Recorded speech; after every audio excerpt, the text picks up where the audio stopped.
The woman who stepped off that dusty train wasn't supposed to change everything, but she did. When Luke Callahan saw her face, he knew immediately something was wrong. "I'm not who you ordered," she whispered, and those 6 words shattered every dream he'd built in his mind. But what happened next in Dust Valley would prove that sometimes the wrong person arrives at exactly the right time. Stay with me until the end and comment what city you're watching from. I want to see how far this story travels. The desert had a way of making promises it never intended to keep. Luke Callahan had learned that lesson young, growing up in the unforgiving stretch of land between the Red Rock Mountains and the alkali flats they called Dust Valley. He'd learned it when his father's cattle withered during the drought of '81. He'd learned it again when his mother's cough turned to blood, and the nearest doctor was 3 days' ride away. And he'd learned it every damn morning when he woke up alone in a ranch house built for a family, surrounded by silence so thick it felt like drowning. But standing on that wooden platform with the noon sun beating down on his shoulders and sweat already darkening his collar, Luke thought maybe, just maybe, the desert was finally ready to give something back. The train had been late, as trains to Dust Valley always were.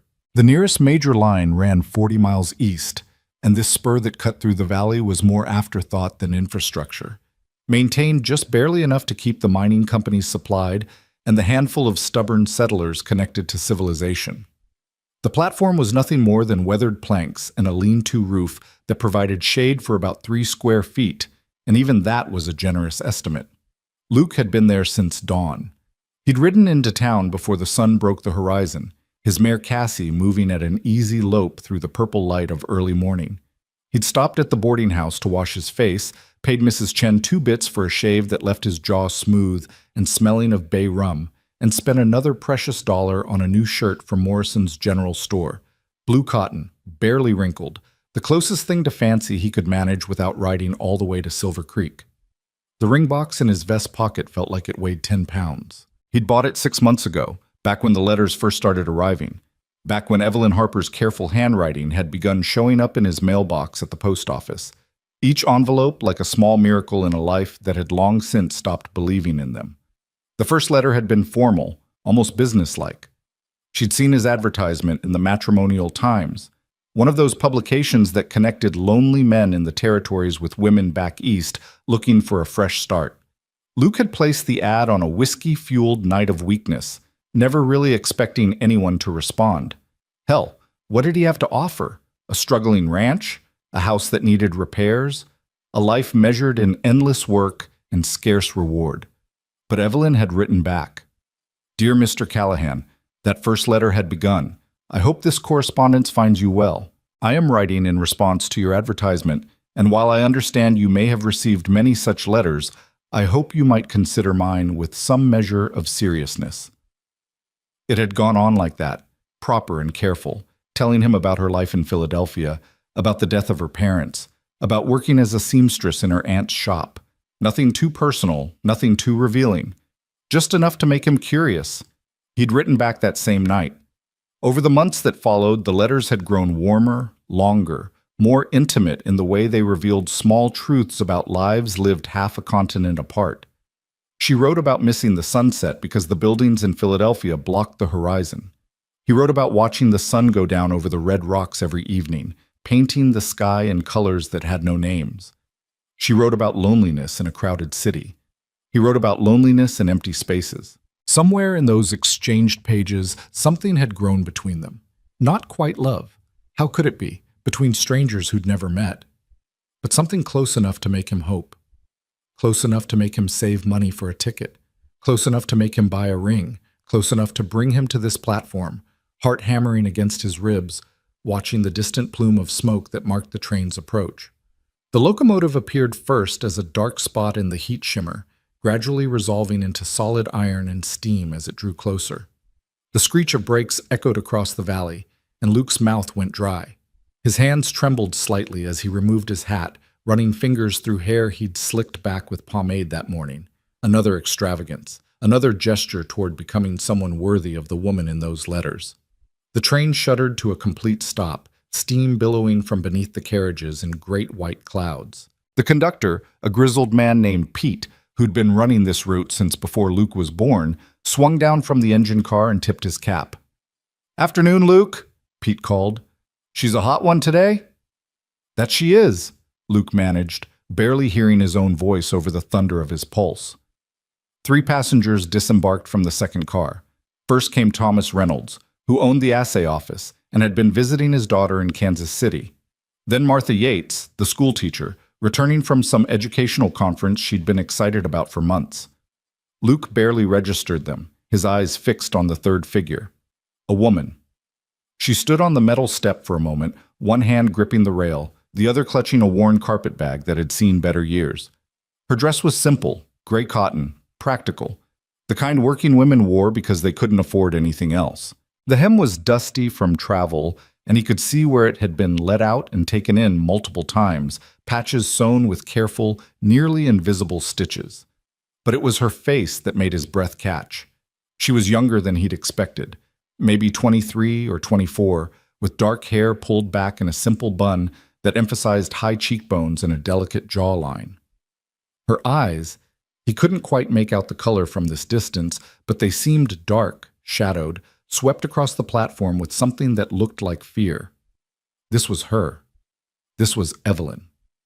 This was the woman who'd written about Philadelphia sunsets and the smell of fresh bread from the bakery on her corner, and how she'd always imagined what it might be like to see real stars, unobscured by city lights and coal smoke. Luke stepped forward, his new boots, also purchased for this occasion, clicking on the wooden planks. He tried to smile, tried to look welcoming and confident, and like the kind of man worth traveling 2,000 miles to meet. His hand moved automatically to his hat, tipping it in greeting. "Miss Evelyn Harper?" His voice came out rougher than intended, scraped raw by nerves and dust. The woman's eyes found his. For a long moment she just stared, her expression unreadable. The carpetbag slipped slightly in her grip, and she adjusted it with fingers that trembled visibly, even from several feet away. Then she shook her head. Slowly, deliberately.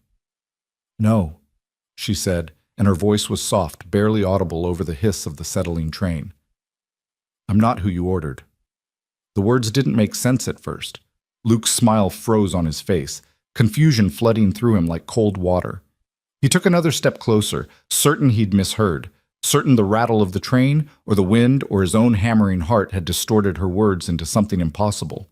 "I'm sorry, what did you—" "I'm not Evelyn Harper," the woman said, clearer now, and Luke could hear the tremor in her voice, see the way her knuckles whitened on the handle of her bag. I shouldn't be here. I should have sent a telegram, I should have written, but I didn't know how to—" She trailed off, and Luke felt the platform tilt beneath his feet. The world narrowed to this moment, this woman, these words that were dismantling everything he'd built in his mind over 6 months of letters and dreams. "Then who the hell are you?" The question came out sharper than he intended, edged with hurt and confusion and something close to anger, not at her, but at the universe for this cruel joke, this cosmic mistake. The woman flinched but held his gaze. "My name is Clara." She paused, swallowed hard. "Clara Harper. Evelyn was my sister." Was. Past tense. Luke's brain caught on that single word like a burr on clothing, snagging, tearing. Was. Clara's eyes glistened, and she looked away, focusing on something in the middle distance. The distant mountains, maybe, or just the empty horizon. She didn't make it through the winter. The consumption, it took her in January. "I'm so sorry, Mr. Callahan. I'm so very sorry." The ring box in Luke's pocket might as well have turned to lead. He stood frozen, trying to process information that refused to fit into any framework that made sense. Evelyn was dead. The woman who'd written about loneliness and sunsets and new beginnings was gone. Had been gone for months while he'd been planning and saving and hoping, but the letters hadn't stopped in January. "I don't understand," he said, and his voice sounded distant, like it belonged to someone else.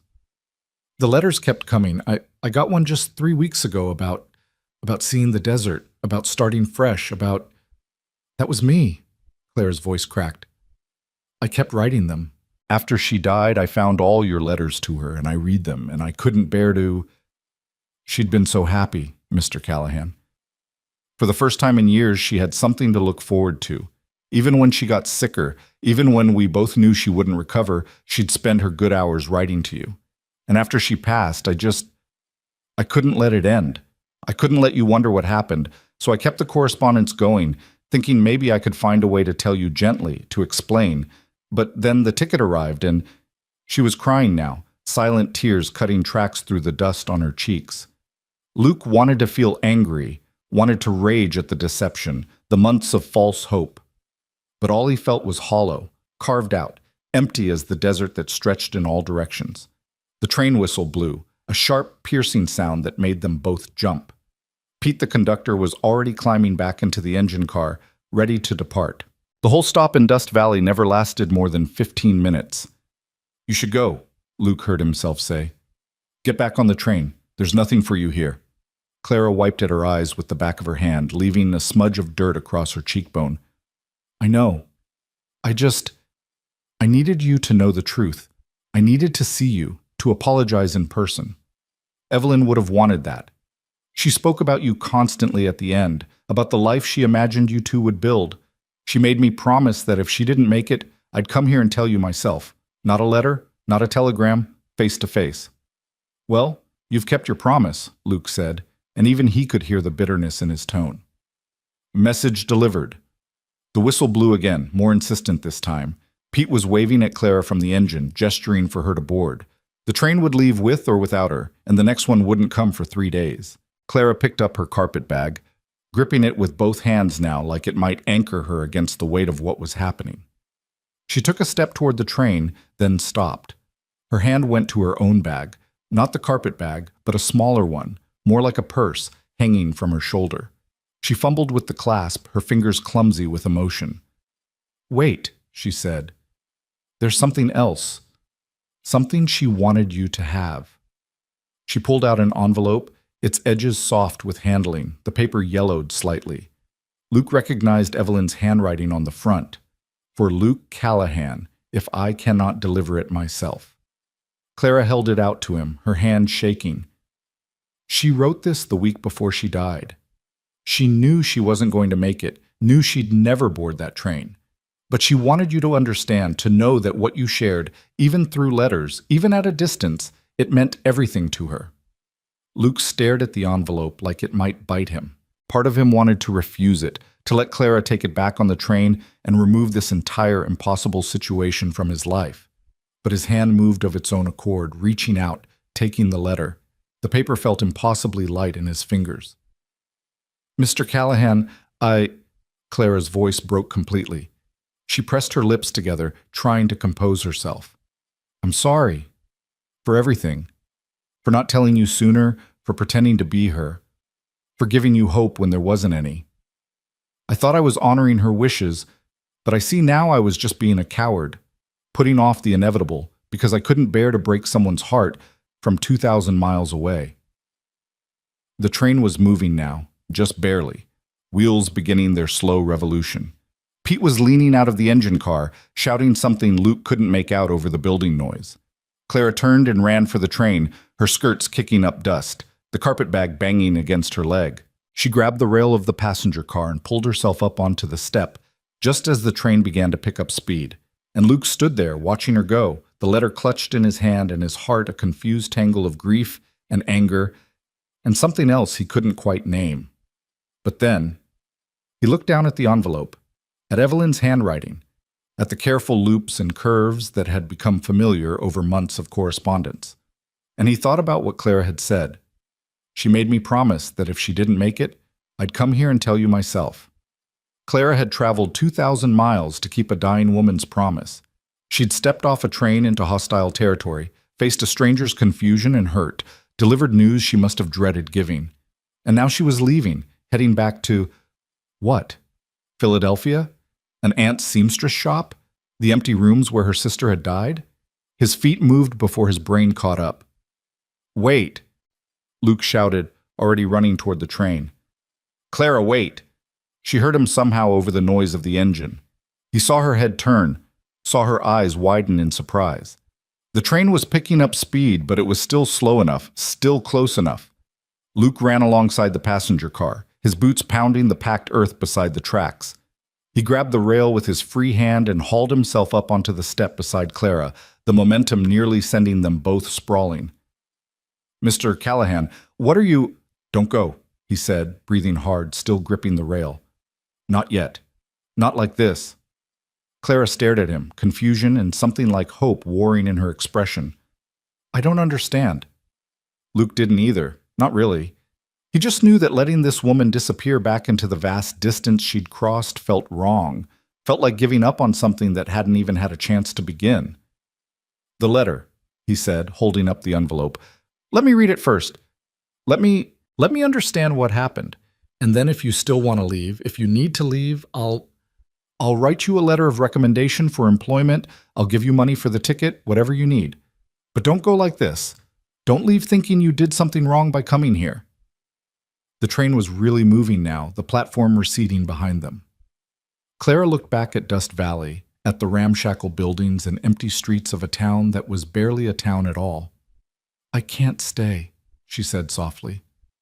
"I have no money for lodging, no—" "You can stay at my place," Luke said, then immediately realized how that sounded. "I mean, there's a guest room, my mother's room. It's been empty for years, but it's clean, it's respectable. Mrs. Chen at the boarding house can chaperone if you're worried about propriety.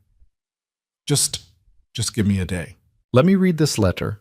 Let me figure out what to say, and then tomorrow I'll take you back to the station myself if that's what you want." Clara searched his face, looking for something, sincerity, maybe, or madness. Luke wasn't sure which she'd find. He wasn't sure which he was offering. But then, slowly, she nodded. "One day," she said. "But I won't impose on you, Mr. Callahan. I'll work for my keep, help with whatever needs doing. I won't be a burden." "You're not a burden," Luke said, and meant it. You're someone who kept a promise. That means something out here." He signaled to Pete, who'd been watching this entire exchange with undisguised interest. The conductor pulled a lever, and the train began to slow, brakes screaming against the wheels. It took nearly a quarter mile before they came to a complete stop. "You two figure things out?" Pete called back, grinning like this was the most entertainment he'd had all week. "Working on it," Luke replied.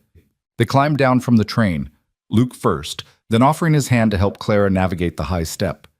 Her fingers were small in his, calloused in a way that spoke of hard work, of a life that hadn't been easy. When she was safely on the ground, she pulled her hand back quickly, as if the contact had burned. The train pulled away with a final blast of its whistle, leaving them standing in a cloud of steam and settling dust. The platform was empty now, the other passengers having long since dispersed into town. It was just the two of them, and the relentless sun, and the letter still clutched in Luke's hand. "My horse is at the livery," Luke said, suddenly awkward. "It's about a 2-mile ride to the ranch. You can ride with me, or I can rent a wagon, if you'd prefer." "I can ride," Clara said quietly. "Evelyn and I grew up on a farm before our parents died. I'm comfortable on horseback." Luke nodded, filing away that piece of information. Another thing he didn't know about the Harper sisters. Another detail that Evelyn's letters hadn't revealed. How much else didn't he know? How much of what he'd thought he knew was real, and how much was fiction crafted by a dying woman and her well-meaning sister? They walked toward the livery in silence, the dust muffling their footsteps. Morrison's general store was closed for the afternoon heat, as was the assay office. Only the saloon showed signs of life, raucous laughter spilling through its swinging doors. Clara kept her eyes forward, but Luke saw her grip tighten on her carpet bag when a drunk stumbled out onto the street. "It's not always like this," Luke found himself saying. "Dust Valley, I mean. It's rough, but there are good people here. Families. The schoolteacher you saw on the train, Mrs. Yates, she runs a lending library out of her house. And Mrs. Chen makes the best dumplings west of San Francisco. It's not Philadelphia, but it's not lawless frontier either." Clara glanced at him, a small, sad smile touching her lips. Evelyn's letters made it sound like paradise. Wide open spaces, stars so thick you could read by them, air that didn't taste like coal smoke. She was so tired of the city, Mr. Callahan, so tired of gray skies and crowded streets, and her voice caught. And coughing up blood in a tenement room while strangers pounded on the walls and told us to be quiet. The image hit Luke like a fist to the gut. All those letters about fresh starts and new beginnings, and he'd never really understood what she was running from or trying to run toward. "I'm sorry," he said, inadequate words for a loss he was only beginning to comprehend. "So am I." They reached the livery where old Tom was dozing in the shade. Luke paid him for Cassie's keeping and led the mare out into the sunlight. She nickered softly, nosing at his pockets for the sugar cubes he usually brought. "Right. Sorry, girl," he murmured. "Forgot today." Clara approached slowly, offering her hand for Cassie to sniff. The horse, usually skittish around strangers, accepted the attention calmly. Clara stroked her nose with surprising confidence. "She's beautiful," Clara said. "What's her name?" "Cassie, short for Cassiopeia. My mother named her, said she had stars in her coat." Luke ran a hand along the mare's flank, feeling the familiar comfort of her warmth. "Help you up?" Clara nodded, and Luke made a stirrup of his hands, boosting her into the saddle. She sat side saddle automatically, arranging her skirts with practiced ease. Luke swung up behind her, acutely aware of her proximity, the faint scent of lavender water clinging to her despite the long journey. "Hold on," he said, and felt her hands grip his arms lightly as he urged Cassie into a walk. They rode through town and out onto the desert road, the afternoon sun beating down mercilessly. But Clara didn't complain about the heat or the dust or the jarring gait of the horse. She just held on and watched the landscape unfold, and Luke wondered what she saw: desolation or possibility, prison or freedom. The letter in his pocket seemed to pulse with weight, demanding attention. But not yet. Not while they were riding, not while Clara was pressed against his back, silent and fragile and real in a way the letters had never been. The ranch came into view after about 40 minutes, a sprawling collection of buildings dominated by the main house, a two-story structure with a wraparound porch and shutters that hung slightly crooked. The barn needed paint, the fences needed mending, and the vegetable garden had gone mostly to seed. It was, Luke realized with fresh embarrassment, exactly the kind of struggling operation a woman might look at, and immediately regret her decision to come west. But Clara didn't say anything as he helped her down from the horse. She just stood there, carpetbag in hand, looking at the house with an expression he couldn't read. "It needs work," Luke admitted. "I've been meaning to fix things up, but running the place alone doesn't leave much time for repairs." "It's solid," Clara said, surprising him. "Good bones. My father always said you could tell a lot about a man by his buildings. If they're standing straight despite the wind, you know he's the stubborn type who doesn't quit easy." Luke didn't know what to say to that, so he just led her inside. The main room was clean, at least. He'd spent yesterday evening sweeping and dusting, preparing for Evelyn's arrival. The furniture was sparse but serviceable. A sofa his mother had insisted on bringing from back east, a table he'd built himself from pine, chairs that didn't quite match but served their purpose. "Guest room's upstairs," he said, gesturing toward the stairs. "First door on the left. There's a pitcher and basin for washing, and I'll bring up some fresh water from the well. Supper's not for a few hours yet, so you can rest if you'd like." Clara nodded, but instead of heading upstairs, she turned to face him directly. "Mr. Callahan, I want you to know I meant what I said. I'll work for my keep. I can cook, clean, mend, whatever needs doing. I won't sit idle while you provide for me." "Clara, please," she said, and there was something almost desperate in her voice. "Let me do this. Let me feel like less of an intruder." Luke studied her, this woman who was and wasn't the person he'd been expecting, who'd traveled across a continent to deliver bad news in person, who stood in his home looking both determined and lost. "You're not an intruder," he said finally, "and we'll figure out the rest tomorrow. For now, just rest, please." She hesitated, then nodded and made her way upstairs, her footsteps soft on the wooden steps. Luke heard the guest room door open and close, and then silence settled over the house like dust. He stood in the empty parlor, the letter still in his hand, and finally let himself feel the full weight of what had happened. Evelyn was dead. The woman he'd been writing to, building dreams around, she'd been gone for months. And in her place was Clara, a stranger wearing her sister's face, carrying her sister's final words. Luke sat down at the table and carefully opened the envelope. The letter inside was 2 pages, covered front and back in Evelyn's careful script. His hands shook slightly as he began to read. My dearest Luke, if you're reading this, then Clara kept her promise, and I am gone.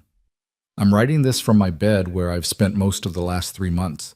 The doctor says it won't be much longer now, a week, perhaps 2. The consumption has won, as we knew it would.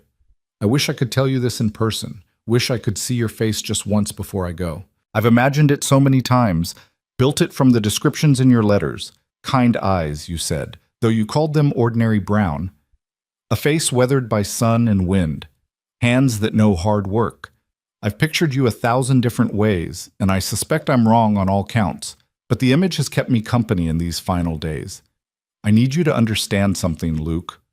What we shared through our letters, it was real. Every word I wrote came from my heart. Every hope I expressed, every dream I described, they were genuine. In a life that had very little joy, you gave me something to look forward to. You gave me a reason to wake up each morning and put pen to paper, to imagine a future even when I knew I wouldn't have one. But I also need you to understand that I was selfish. I knew I was dying when I first wrote to you. The doctor had already given me his prognosis. I should have told you, should have given you the chance to walk away, but I couldn't bring myself to do it. The thought of those letters stopping, of losing that connection, was more than I could bear. So I kept writing, kept pretending, kept building a fiction I knew would crumble. And when I could no longer hold the pen myself, when the coughing fits made writing impossible, I asked Clara to continue for me. I dictated the words, and she wrote them in my hand, or as close as she could manage. She didn't want to. She thought it was cruel to deceive you. But I begged, Luke. I begged her to give me this one last thing, this final comfort of knowing you were still out there, still writing back, still believing in the dream we'd built together. Clara is the better person. She always has been. Stronger, kinder, more honest than I could ever be. Where I am selfish and vain, she is selfless and practical. Where I dream, she builds. She took care of me these last months, sacrificed everything to sit by my bedside, and I repaid her by making her complicit in my deception. I've asked her to deliver this letter in person because I couldn't bear the thought of you learning the truth through impersonal words on a page. You deserve more than that. You deserve to see the face of someone who cares, even if it's not the face you expected. If you're angry, I understand. If you feel betrayed, I deserve it. But please don't be angry with Clara. She did only what I begged her to do, and she did it out of love for a dying sister who had already asked too much of her. I want you to know that in my final days, I will be thinking of Dust Valley, of red rocks at sunset and stars unobscured by city smoke, of a life I won't live but can imagine so clearly it feels like memory. And I will be thinking of you, Luke Callahan, the kind stranger who showed a dying woman what hope feels like. If there's any chance at all that Clara might stay, that she might find in Dust Valley what I never could, please give her that chance. She'll refuse, of course. She'll insist on leaving, on not imposing, on protecting you from further entanglement with the Harper family. But she's alone now, Luke. Our parents are dead, our aunt is elderly and ailing, and I'm leaving her with nothing but debts and memories. She won't accept charity, but she might accept opportunity. She's a hard worker, skilled with needle and thread, excellent with figures. She can cook and clean and manage a household. She's everything I wasn't, practical and capable and real. This is my last request, my final selfish act. Give her a chance. Not because of me, not because of guilt or obligation, but because she deserves one. And Dust Valley sounds like the kind of place where second chances grow like wildflowers after rain. I hope you find happiness, Luke. I hope you find someone to fill that house you described, to help mend those fences and build that life you imagined. I'm sorry it won't be me. I'm sorry I wasted your time and toyed with your heart. But I'm not sorry for the letters, for the brief, beautiful fiction we created together. Thank you for giving me something to dream about at the end. With all my love and all my regret, Evelyn Harper. Luke read the letter 3 times, each pass revealing new layers of meaning, new shades of emotion. Grief sat heavy in his chest, for Evelyn, yes, but also for the future they'd imagined, the partnership that had existed only in words and wishes.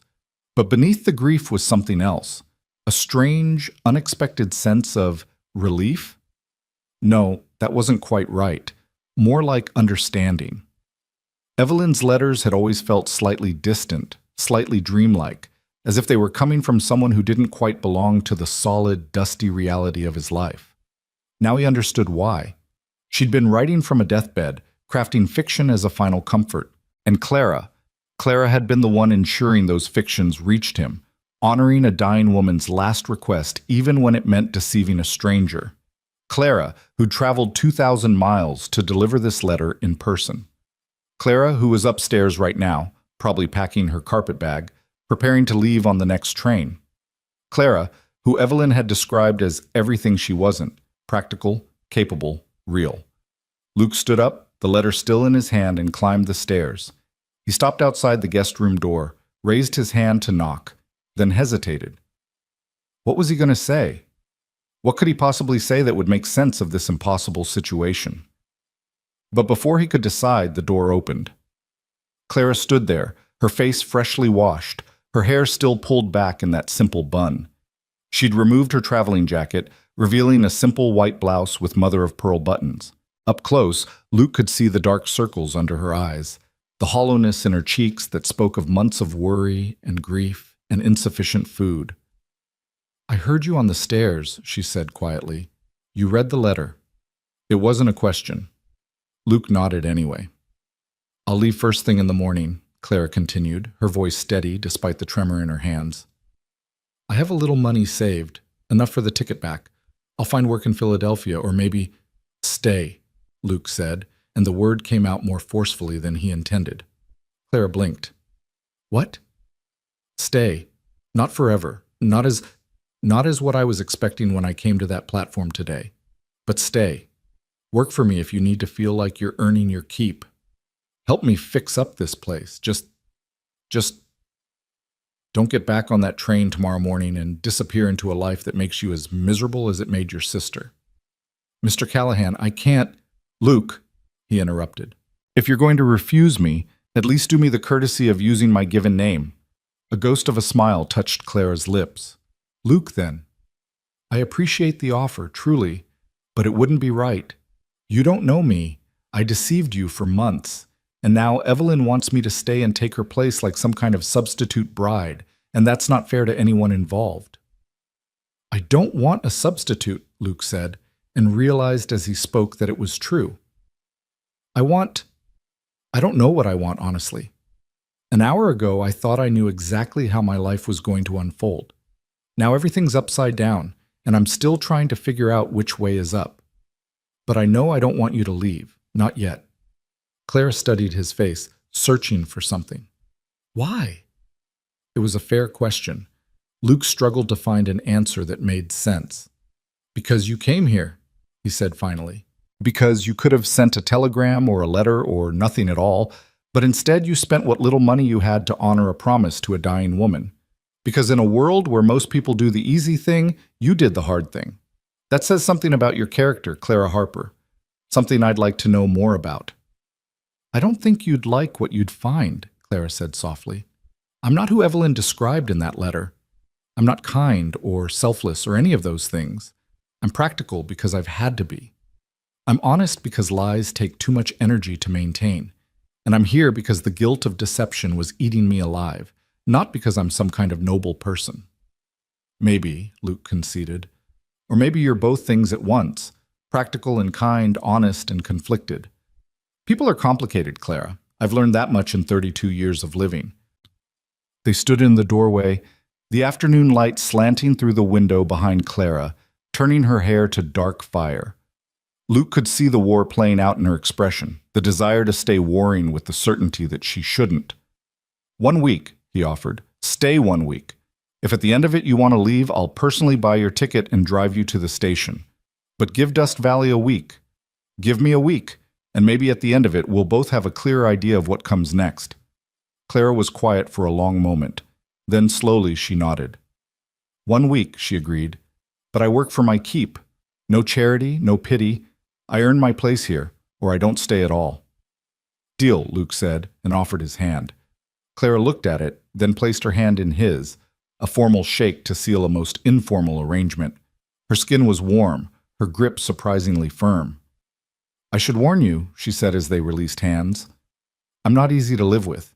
I'm particular about how things are done. I wake before dawn, and I have opinions about everything from fence posts to soup." Luke laughed, surprised by the sound of it. "Sounds like we'll get along fine then. I'm particular, early rising, and opinionated myself." "Then this will either work beautifully or end in disaster," Clara said, and for the first time since stepping off that train, she smiled. A real smile. Small, but genuine. "Either way," Luke said, "it'll be interesting." As Clara went back into the guest room to properly unpack, and Luke headed downstairs to start thinking about supper, neither of them noticed the letter still clutched in his hand. Evelyn's final words, her last request, her hope that something good might grow from the ashes of her dreams. The desert wind picked up outside, rattling the shutters and sending dust devils dancing across the empty yard. Somewhere in the distance, a coyote called out to the coming evening, and in a ranch house that had been too quiet for too long, two strangers began the complicated process of figuring out how to exist in the same space. It wasn't what either of them had expected. It wasn't what anyone had planned. But as the sun began its descent toward the Red Rock Mountains, painting the sky in those nameless colors Luke had tried to describe in his letters, it felt almost like a beginning. The kitchen smelled of coffee and wood smoke when Clara came downstairs the next morning. She'd barely slept, lying awake in the unfamiliar bed, while moonlight painted strange shadows on walls that weren't hers, listening to the sounds of a house she had no right to be in. Somewhere around 3, she'd finally dozed off, only to wake with the first bird calls, her body trained by years of early rising in the seamstress shop. Luke was already at the stove, his back to her, working a cast-iron skillet over the fire.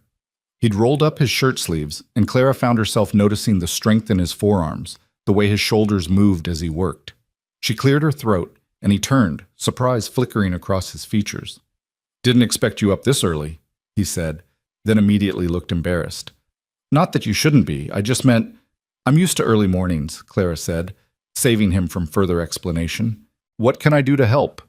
Luke gestured toward the coffee pot.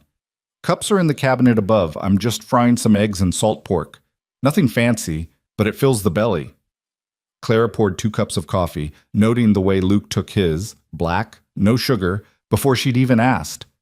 There was something oddly intimate about these small observations, these tiny pieces of information that built a picture of who someone was. She added a small spoonful of sugar to her own cup from a tin on the counter, stirred it carefully. They ate in companionable silence, sitting across from each other at the pine table. The food was simple but well cooked, the eggs fried crisp at the edges just the way Clara liked them, though Luke couldn't have known that. Through the window, she could see the sun beginning to break over the distant mountains, painting everything gold. "I thought we could start with the garden," Luke said eventually, pushing his empty plate away. "It's gone to seed mostly, but there's still time to salvage something for fall planting, if you're willing." "I said I'd work for my keep," Claire reminded him. "Garden work is honest labor." Something shifted in Luke's expression. Approval, maybe, or respect. "Fair enough. I've got some tools in the shed, and there's an old pair of my mother's work gloves that should fit you. No sense tearing up your hands on the first day." The garden was worse than Clara had expected. What might have once been orderly rows was now a tangle of weeds and volunteer plants, the whole thing choked with amaranth and bindweed. A broken fence sagged along one edge, and a scarecrow leaned at a drunken angle, its burlap face half rotted away. Luke handed her a hoe, taking up a shovel himself. "I know it looks rough. My mother used to keep it beautiful. Tomatoes, beans, squash, herbs. After she passed, I let it go. Kept meaning to fix it up, but there's always something more pressing on a ranch this size." Clara studied the space, her practical mind already cataloging what could be saved, what needed to go, how the soil might be amended. "It's got good sun exposure," she said, "and the soil looks decent under all the weeds. With some work, this could produce again." They worked through the morning, falling into an easy rhythm. Luke broke up the hardened earth while Clara pulled weeds, piling them in a wheelbarrow to be hauled away. The sun climbed higher and sweat began to dampen Clara's collar, but she didn't stop. There was something satisfying about the physical labor, the way her muscles stretched and pulled, the solid reality of dirt under her fingernails. Around mid-morning, Luke straightened, wiping his brow. "Water break," he announced, heading toward the well. Clara followed, grateful for the respite. She stripped off the work gloves. He'd been right. They fit perfectly, and accepted the tin cup he offered her. The water was cold and slightly metallic, tasting of minerals and earth. "Can I ask you something?" Luke said, not quite meeting her eyes. Clara's stomach tightened. "Of course." "The letters, the ones you wrote after Evelyn died. How much of them was her and how much was you?" It was the question Clara had been dreading, the one she'd turned over in her mind during the sleepless hours of the previous night. She could lie, could claim she'd been merely a scribe, faithfully transcribing Evelyn's words. But that would be just another deception, and she'd promised herself no more lies. "At first it was all her," Clara said slowly. "She'd dictate, and I'd write. But as she got weaker, as the morphine made her mind wander, the dictation became fragments. Ideas rather than full thoughts. So I'd fill in the gaps, trying to write what I thought she'd say, what she'd want you to hear. And later? Later, after she was gone." Clara paused, choosing her words carefully. "I read all your letters to her, every single one, and I read her responses. I tried to keep her voice, her way of seeing things. But yes, some of it was me. The last few letters especially. I'm sorry, Luke, I know that's not what you want to hear." Luke was quiet for a long moment, staring out at the half-cleared garden. "The letter about the sunset," he said finally. "The one that arrived 3 weeks ago.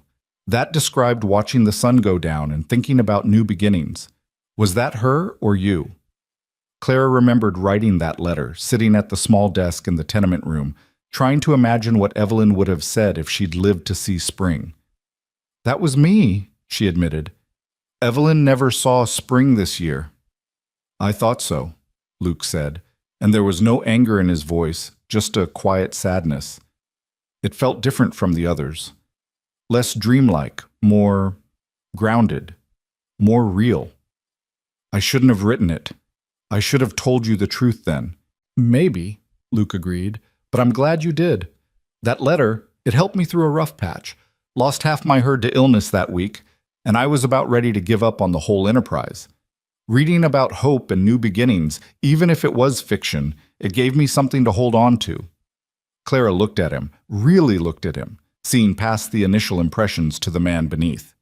There were lines around his eyes that spoke of squinting into sun and wind, a small scar on his chin that could have come from any number of ranch accidents, calluses on his hands that matched her own. He was younger than she'd expected, couldn't be more than 32 or 33, but there was something old in his eyes, something that understood loss. It wasn't all fiction, she found herself saying. The hope part. That was real. Evelyn did hope. She hoped right up until the end. Hoped so hard it hurt to watch. And maybe I caught some of that hope, enough to keep writing even when I knew I shouldn't. Luke nodded slowly, then handed her the water cup again. "Come on, this garden won't clear itself, and I've got fence posts to mend this afternoon." They worked until the sun was directly overhead, the heat becoming oppressive. Clara's back ached and her hands were blistered despite the gloves, but the garden was beginning to take shape. You could see the outline of the old rose now, the promise of what it might become. "That's enough for today," Luke declared, surveying their progress. "You've earned your keep and then some. Go on inside, clean up. There's a bath chamber off the kitchen. The water won't be hot, but it'll wash off the worst of the dirt." Clara nodded gratefully and headed inside. The bath chamber was small but functional, with a copper tub and a pump that brought up well water. She stripped off her dusty clothes and washed quickly, efficiently, trying not to think about how strange it was to be bathing in a strange man's house, using soap that smelled of lye and lavender. When she emerged, clean and dressed in a fresh blouse and skirt, she found Luke at the kitchen table, papers spread out before him. He looked up as she entered, then quickly gathered the papers into a pile. "Ranch accounts," he explained. Not exactly exciting reading, but Clara had glimpsed enough to see columns of numbers, expenditures, and income carefully tracked. "You keep meticulous records," she observed. "Have to. Banks don't lend to ranchers who can't prove they're solvent." He paused, then seemed to make a decision. Speaking of which, I should probably explain the arrangement here. Room and board in exchange for help around the place. That's fair enough. But if you're staying the week, you should know how things stand financially. Oh, you don't have to. I want to, Luke interrupted. No secrets, remember? No deceptions. The ranch is struggling but stable. I've got about 30 head of cattle, a few horses, some chickens. I sell beef to the mining companies when I can, take odd jobs in town when I can't. It's not prosperity, but it's not poverty either. I can afford to feed another mouth, if that's what you're worried about. Clara sat down across from him, touched by his honesty. I wasn't worried about that, but thank you for telling me. Your turn, Luke said. Fair's fair. What's your situation back in Philadelphia? Claire had known this question would come, but it still took her a moment to answer. Our parents died when I was 16 and Evelyn was 18. Fever took them both within a week of each other. We went to live with our aunt, our mother's sister. She owned a seamstress shop, taught us the trade. Evelyn was better at it than me. She had an eye for design, could make something beautiful out of scraps. I was faster, more practical, good at alterations and repairs. And after Evelyn got sick, I worked 16-hour days sometimes, trying to pay for doctors and medicine. Our aunt helped when she could, but her own health was failing. When Evelyn died, there were debts. Medical bills, funeral costs. I sold what little we had. Evelyn's sewing machine, our mother's jewelry, everything except what I could carry in that carpet bag. Luke's expression darkened. You shouldn't have had to do that alone. There wasn't anyone else, Claire said simply. Our aunt passed 2 weeks before I got on that train. Heart failure, the doctor said. So I closed up the shop, settled what debts I could, and used the last of the money for the train ticket. I thought I owed it to Evelyn to see this through, to meet you in person, to explain. After that, I figured I'd find work somewhere out west, start fresh where nobody knew me. And now? Now I'm in Dust Valley, working in a garden for room and board, and I still don't know what comes next. Clara managed a small smile. But at least the garden's getting cleared. Luke laughed, a warm sound that seemed to surprise him as much as it did Clara. Fair point. One day at a time, I suppose. The afternoon passed in a blur of activity. Luke showed Clara around the ranch, the barn with its empty stalls waiting for horses he couldn't yet afford, the chicken coop where a dozen hens scratched and pecked, the smokehouse and root cellar built into the hillside. Everything was functional but weathered, marked by the kind of deferred maintenance that came from too much work and too few hands. It's a lot for one person, Clara observed as they stood looking out at the fenced pasture where Luke's cattle grazed. It is, Luke agreed. I've been thinking about hiring help, but good ranch hands are hard to find, and the ones I can find want wages I can't quite afford yet. It's a chicken and egg problem. Need more hands to expand, need to expand to afford more hands. Clara studied the layout of the ranch, her practical mind already working through possibilities. What about diversification? You've got good water access with that well. Ever thought about putting in a larger vegetable garden, selling produce in town, or keeping more chickens, selling eggs? Luke looked at her with surprise. I've thought about it, but I don't know the first thing about commercial gardening. Keeping my mother's kitchen garden alive was challenge enough. I do, Clara said. My father's farm was small, but we sold vegetables and eggs at market every week. I know what grows well together, how to rotate crops, when to plant for continuous harvest. If you've got seed money, literally, I could get a proper garden going. It wouldn't be fortune-making, but it might help with the cash flow. There was a long pause while Luke considered this. Clara could see him weighing possibilities, calculating risks. Finally, he nodded slowly. Let's say I agree to this. How would it work? I'd need about $20 for seeds and starts, Clara said, the plan already forming in her mind. And access to more of that cleared land near the house. Maybe an additional quarter acre. I'd put in fast-growing crops first. Lettuce, radishes, green onions. Those can be harvested and sold within a month. Then longer season crops, tomatoes, squash, beans. By late summer, you'd have steady produce to sell. And in exchange? Clara met his eyes steadily. In exchange, I stay longer than a week. Through the growing season, at least. I manage the garden, sell the produce, and we split the profit 60-40. 60 for you since it's your land, 40 for me since it's my labor and knowledge. Luke extended his hand. 50-50. Equal partners in this venture. That's not fair to you. It's exactly fair, Luke interrupted. Your knowledge is worth as much as my land, maybe more. So 50-50 or no deal. Clara hesitated, then took his hand. His grip was firm, his palm warm and calloused against hers. You drive a hard bargain, Luke Callahan. So I've been told, he said with a slight smile. We'll ride into town tomorrow, get the seeds and supplies you need. Consider it an investment in the ranch's future. That evening, Clara insisted on cooking supper. Luke had been handling his own meals for years, but watching Clara move around the kitchen with quiet efficiency was a revelation. She worked with the same practical grace she'd shown in the garden, making something substantial out of simple ingredients: beans and bacon, cornbread, stewed tomatoes from jars that had been gathering dust in the pantry. They ate at the same pine table, the silence between them more comfortable now, less weighted with uncertainty. Through the window, the sun was setting over the red rocks, painting the sky in shades of orange and purple that seemed too vivid to be real. Evelyn was right about the sunsets, Clara said softly, watching the colors shift and change. They are something special. Luke followed her gaze. They are. Though I'd gotten used to them, stopped really seeing them. Funny how that happens. You get so accustomed to beauty that it becomes invisible. That's the danger of familiarity, Clara agreed. Everything becomes ordinary if you look at it long enough. Is that what happened in Philadelphia? Everything became ordinary? Clara considered the question. No. Everything became gray. The buildings, the sky, the people, even the things that should have been colorful just seemed washed out. Or maybe that was just me, just the way I was seeing things after so many years of struggle.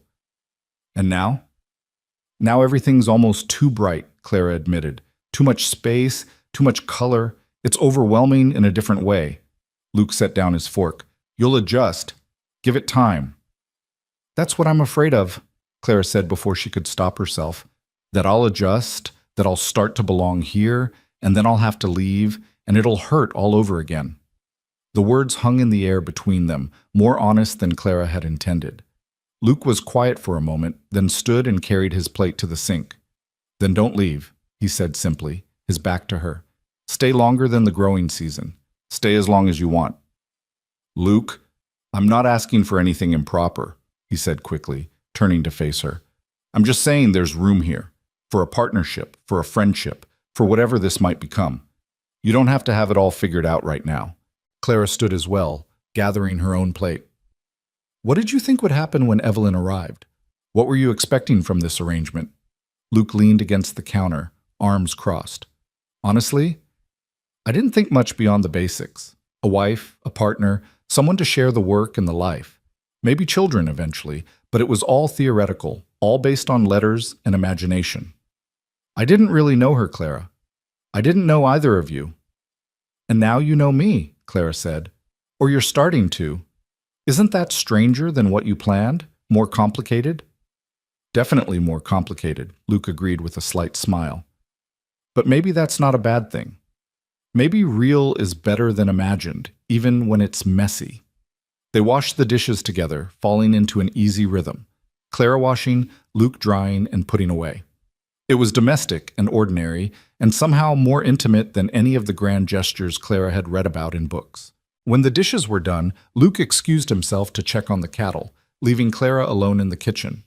She found herself wandering through the house, taking in details she'd been too overwhelmed to notice before.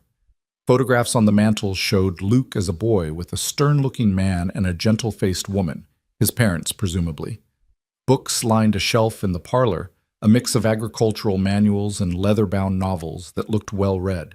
She paused at a photograph of the ranch itself, taken years ago when the paint was fresh and the fences stood straight. It had been beautiful once, full of promise. Could be again, maybe, with enough work and care. Clara was sitting on the porch when Luke returned, the last light fading from the sky. He settled into the chair beside hers, and they watched the stars emerge one by one, impossibly bright against the darkening blue. Evelyn was right about these too, Clara said, tilting her head back to take in the vast sweep of the Milky Way. You really can read by them. Almost, Luke said. On a moonless night, you can see your shadow from starlight alone. First time I noticed that, I was about 12, thought it was magic. Maybe it is, Clara said softly. They sat in companionable silence, the night sounds of the desert rising around them, crickets and distant coyotes, and the whisper of wind through sage. Clara felt something loosening in her chest, some tight knot of anxiety that had been there so long she'd forgotten it wasn't permanent. Luke? She said after a while. Thank you. For giving me a chance, for not sending me away. He turned to look at her, his face barely visible in the starlight. Thank you for coming, for telling the truth, even when it was hard, for keeping your promise to Evelyn. Clara felt tears prick her eyes and blinked them back. I miss her. Even though it's only been months, I miss her so much sometimes I can't breathe. Tell me about her, Luke said. Not the woman from the letters. The real Evelyn. So Clara did. She told him about Evelyn's terrible singing voice and her habit of humming while she worked, about how she'd saved a stray cat once, nursing it back to health in their tiny apartment despite their aunt's protests, about her fear of thunderstorms and her love of cheap novels and the way she'd cried at happy endings. She was sentimental, Clara said. Everything made her cry. Sad things, happy things, beautiful things.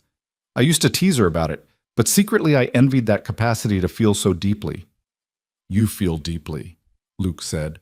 You just show it differently. How would you know? I see it in the way you work, the care you take with small things.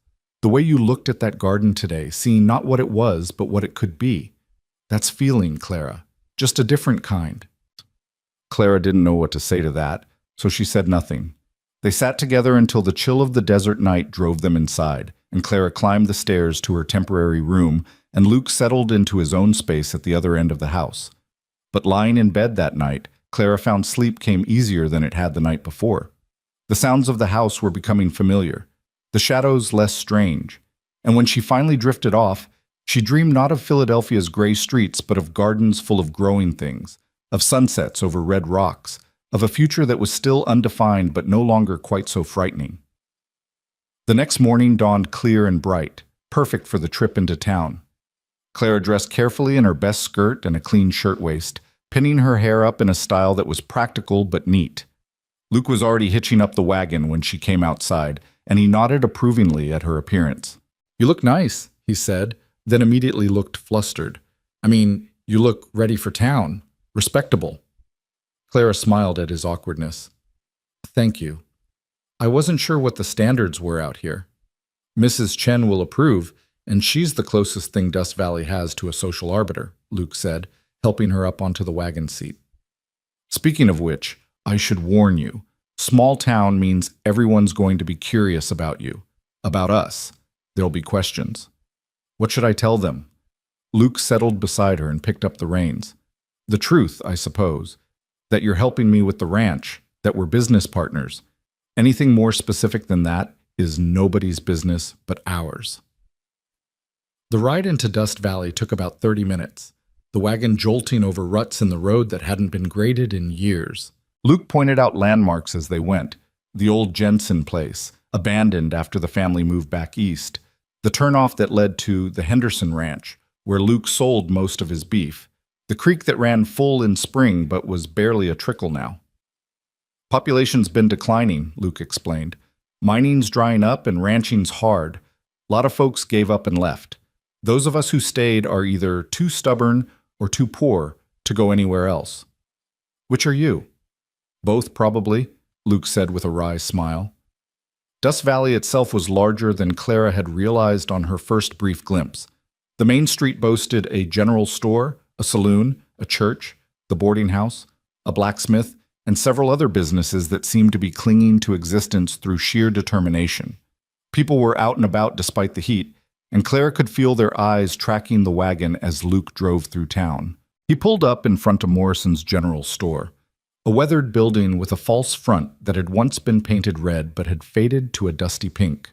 A bell jangled as they entered, and a rotund man with impressive mutton chops looked up from behind the counter. "Luke Callahan," he boomed, "twice in 1 week. and with a lady, no less. To what do I owe this unexpected pleasure? Morning, Morrison. Need to place an order for seeds and garden supplies. Luke gestured to Clara. This is Miss Clara Harper. She'll be helping me expand the ranch's operations. Morrison's eyes went wide with undisguised curiosity, taking in every detail of Clara's appearance. Harper, you say?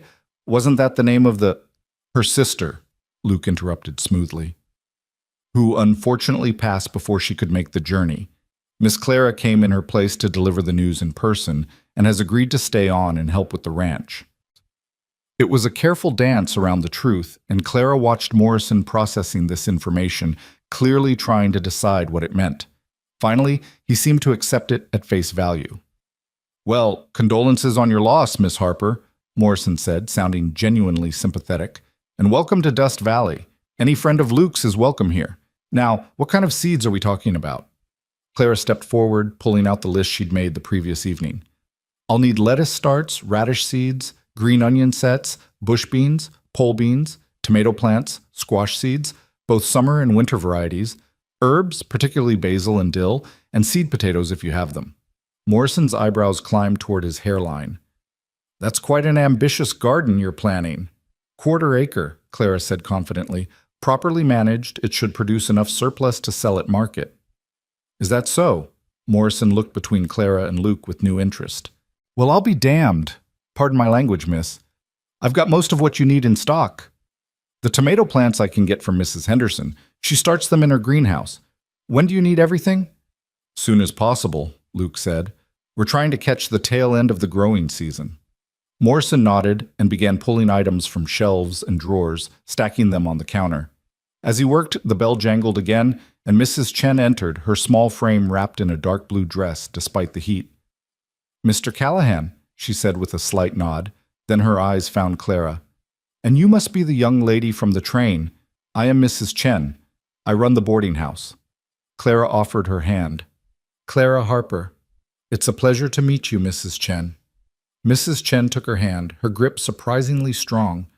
Your sister was the one who was supposed to arrive, yes? I am sorry for your loss. Thank you, Clara said, appreciating the directness. And now you are staying at Mr. Callahan's ranch? Mrs. Chen's tone was carefully neutral, but Clara could hear the question beneath the words. I'm helping with ranch operations, Clara said, meeting the older woman's gaze steadily. Managing a commercial garden. It's strictly a business arrangement. Mrs. Chen studied her for a long moment, then nodded as if Clara had passed some invisible test. If you need anything at all, you come to the boarding house. I have a spare room if you ever wish for different accommodations. It was an offer of refuge, Clara realized, a lifeline in case Luke's hospitality became something other than what it was supposed to be. She felt a rush of gratitude for this woman who barely knew her but was already looking out for her welfare. Thank you, Mrs. Chen. I'll remember that. Morrison had finished gathering the supplies, and the total came to $18.40, just under the budget Clara had estimated. Luke paid without hesitation, and Morrison promised to have the tomato plants delivered by end of week. As they loaded the supplies into the wagon, a young woman approached, her blonde hair pinned up in an elaborate style that seemed out of place in Dust Valley's dusty simplicity. She was pretty in a conventional way, with blue eyes and a heart-shaped face, but there was something calculating in her expression. Luke, she said, her voice carrying a slight southern lilt. I haven't seen you in weeks. Where have you been hiding yourself? Luke's posture shifted slightly, becoming more guarded. Been busy with the ranch, Sarah. You know how it is. Sarah's eyes slid to Clara, assessing and finding something wanting. And who's this? Clara Harper, Luke said. She's helping with the ranch. Clara, this is Sarah Mitchell. Her father owns the saloon. Sarah's smile didn't reach her eyes. How fascinating. I didn't realize you were hiring help, Luke. I thought you always said you couldn't afford it. It's a partnership, Clara said coolly, not liking the proprietary way Sarah was looking at Luke. I'm managing agricultural expansion in exchange for a share of the profits. How modern, Sarah said, making the word sound like an insult. Well, I do hope you'll both come to the church social next Sunday. We wouldn't want people to get the wrong idea about your arrangement. It was a clear insinuation, and Clara felt her temper flare. But before she could respond, Luke placed a gentle hand on her elbow. "We'll think about it," he said to Sarah. "Now, if you'll excuse us, we've got work to get back to." He helped Clara up onto the wagon seat and climbed up beside her, taking the reins. Sarah stood watching them, her expression unreadable, as they pulled away. "Old friend?" Clara asked once they were out of earshot. Luke's jaw was tight. "Sarah and I courted briefly a few years back. It didn't work out. She wasn't interested in a struggling rancher, and I wasn't interested in a woman who saw me as a stepping stone to something better. She set her sights on the mine owner's son after that, but he left for San Francisco, and she's been looking for alternatives ever since." "And you're an alternative?" "I own land," Luke said flatly. "In Sarah's world, that makes me a viable option, especially now that better prospects have dried up. But I learned my lesson. I'm not interested in being anyone's second choice or convenient solution." Clara absorbed this, understanding more about Luke's decision to seek a mail-order bride. He'd wanted someone who chose him deliberately, not someone who settled for him out of limited options. They rode in silence for a while, the wagon bed full of seeds and possibilities. Finally, Clara spoke. "For what it's worth, I don't think you're anyone's second choice. I think you're exactly what you are, a good man trying to build something worthwhile in difficult circumstances." Luke glanced at her, surprise and something softer in his expression. "That might be the nicest thing anyone's said to me in years." "Then people haven't been paying attention," Clara said. When they reached the ranch, they unloaded the supplies together, storing the seeds in the cool darkness of the root cellar. The afternoon stretched ahead of them, full of work and possibility, and Clara found herself actually looking forward to it, to the physical labor, to the satisfaction of planting something and watching it grow, to the quiet companionship of working alongside someone who understood the value of effort. As the sun climbed toward its zenith and they headed out to the garden with tools and seeds in hand, Clara realized something that made her heart skip. She wasn't counting the days until she could leave anymore.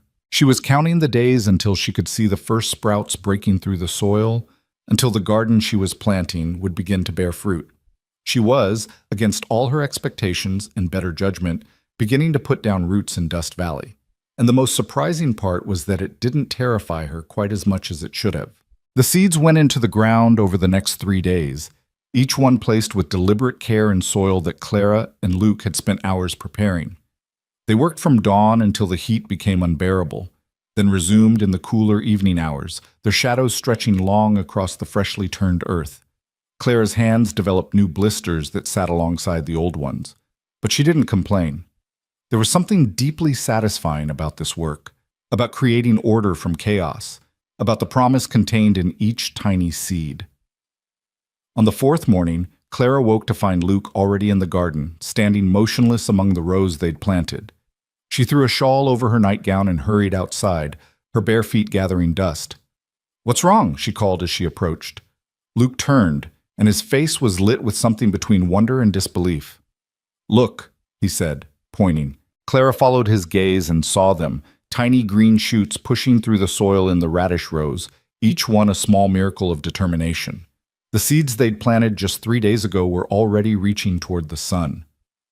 "They're early," Clara breathed, kneeling to examine the delicate sprouts. "The soil must be better than I thought, and with this heat, the germination time shortened." "It's working," Luke said, and there was something in his voice Clara had never heard before. Pure, uncomplicated hope. "Your plan is actually working."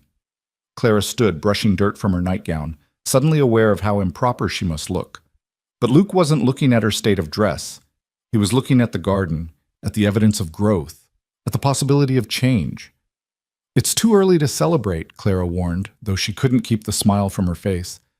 "These are just sprouts. We need to see them through to harvest, need to make sure the market will buy what we're selling, need to—" "Clara," Luke interrupted gently, "let yourself be happy about this, just for a minute." So she did. She stood beside him in the early morning light, watching the sun paint the red rocks gold, and let herself feel the small triumph of seeds becoming plants. It wasn't much in the grand scheme of things, but it was something. It was a beginning. The days that followed fell into a rhythm that felt almost natural. Clara would wake before dawn and start coffee, and Luke would come down from checking the cattle to find breakfast waiting. They'd work the garden together in the cool morning hours. Then Luke would tend to ranch business while Clara managed the house and prepared meals. In the evenings, they'd return to the garden, or sit on the porch and talk, or simply exist in comfortable silence while the desert sky performed its nightly color show. It was domestic and routine and utterly different from anything Clara had known in Philadelphia. There, every day had been a struggle for survival, every moment calculated for maximum efficiency. Here, there was still hard work, still uncertainty about the future, but there was also space to breathe, space to think, space to become someone other than the woman she'd been forced to be by circumstance. On Sunday, a week and a half after Clara's arrival, Luke brought up the church social over breakfast. "We don't have to go," he said, not quite meeting her eyes. "I know Sarah put us in an awkward position, but if we don't show up, people will talk even more than they already are." Clara set down her coffee cup. "What are they saying?" Luke shifted uncomfortably. "Morrison's wife has a sister who works at the boarding house. According to Mrs.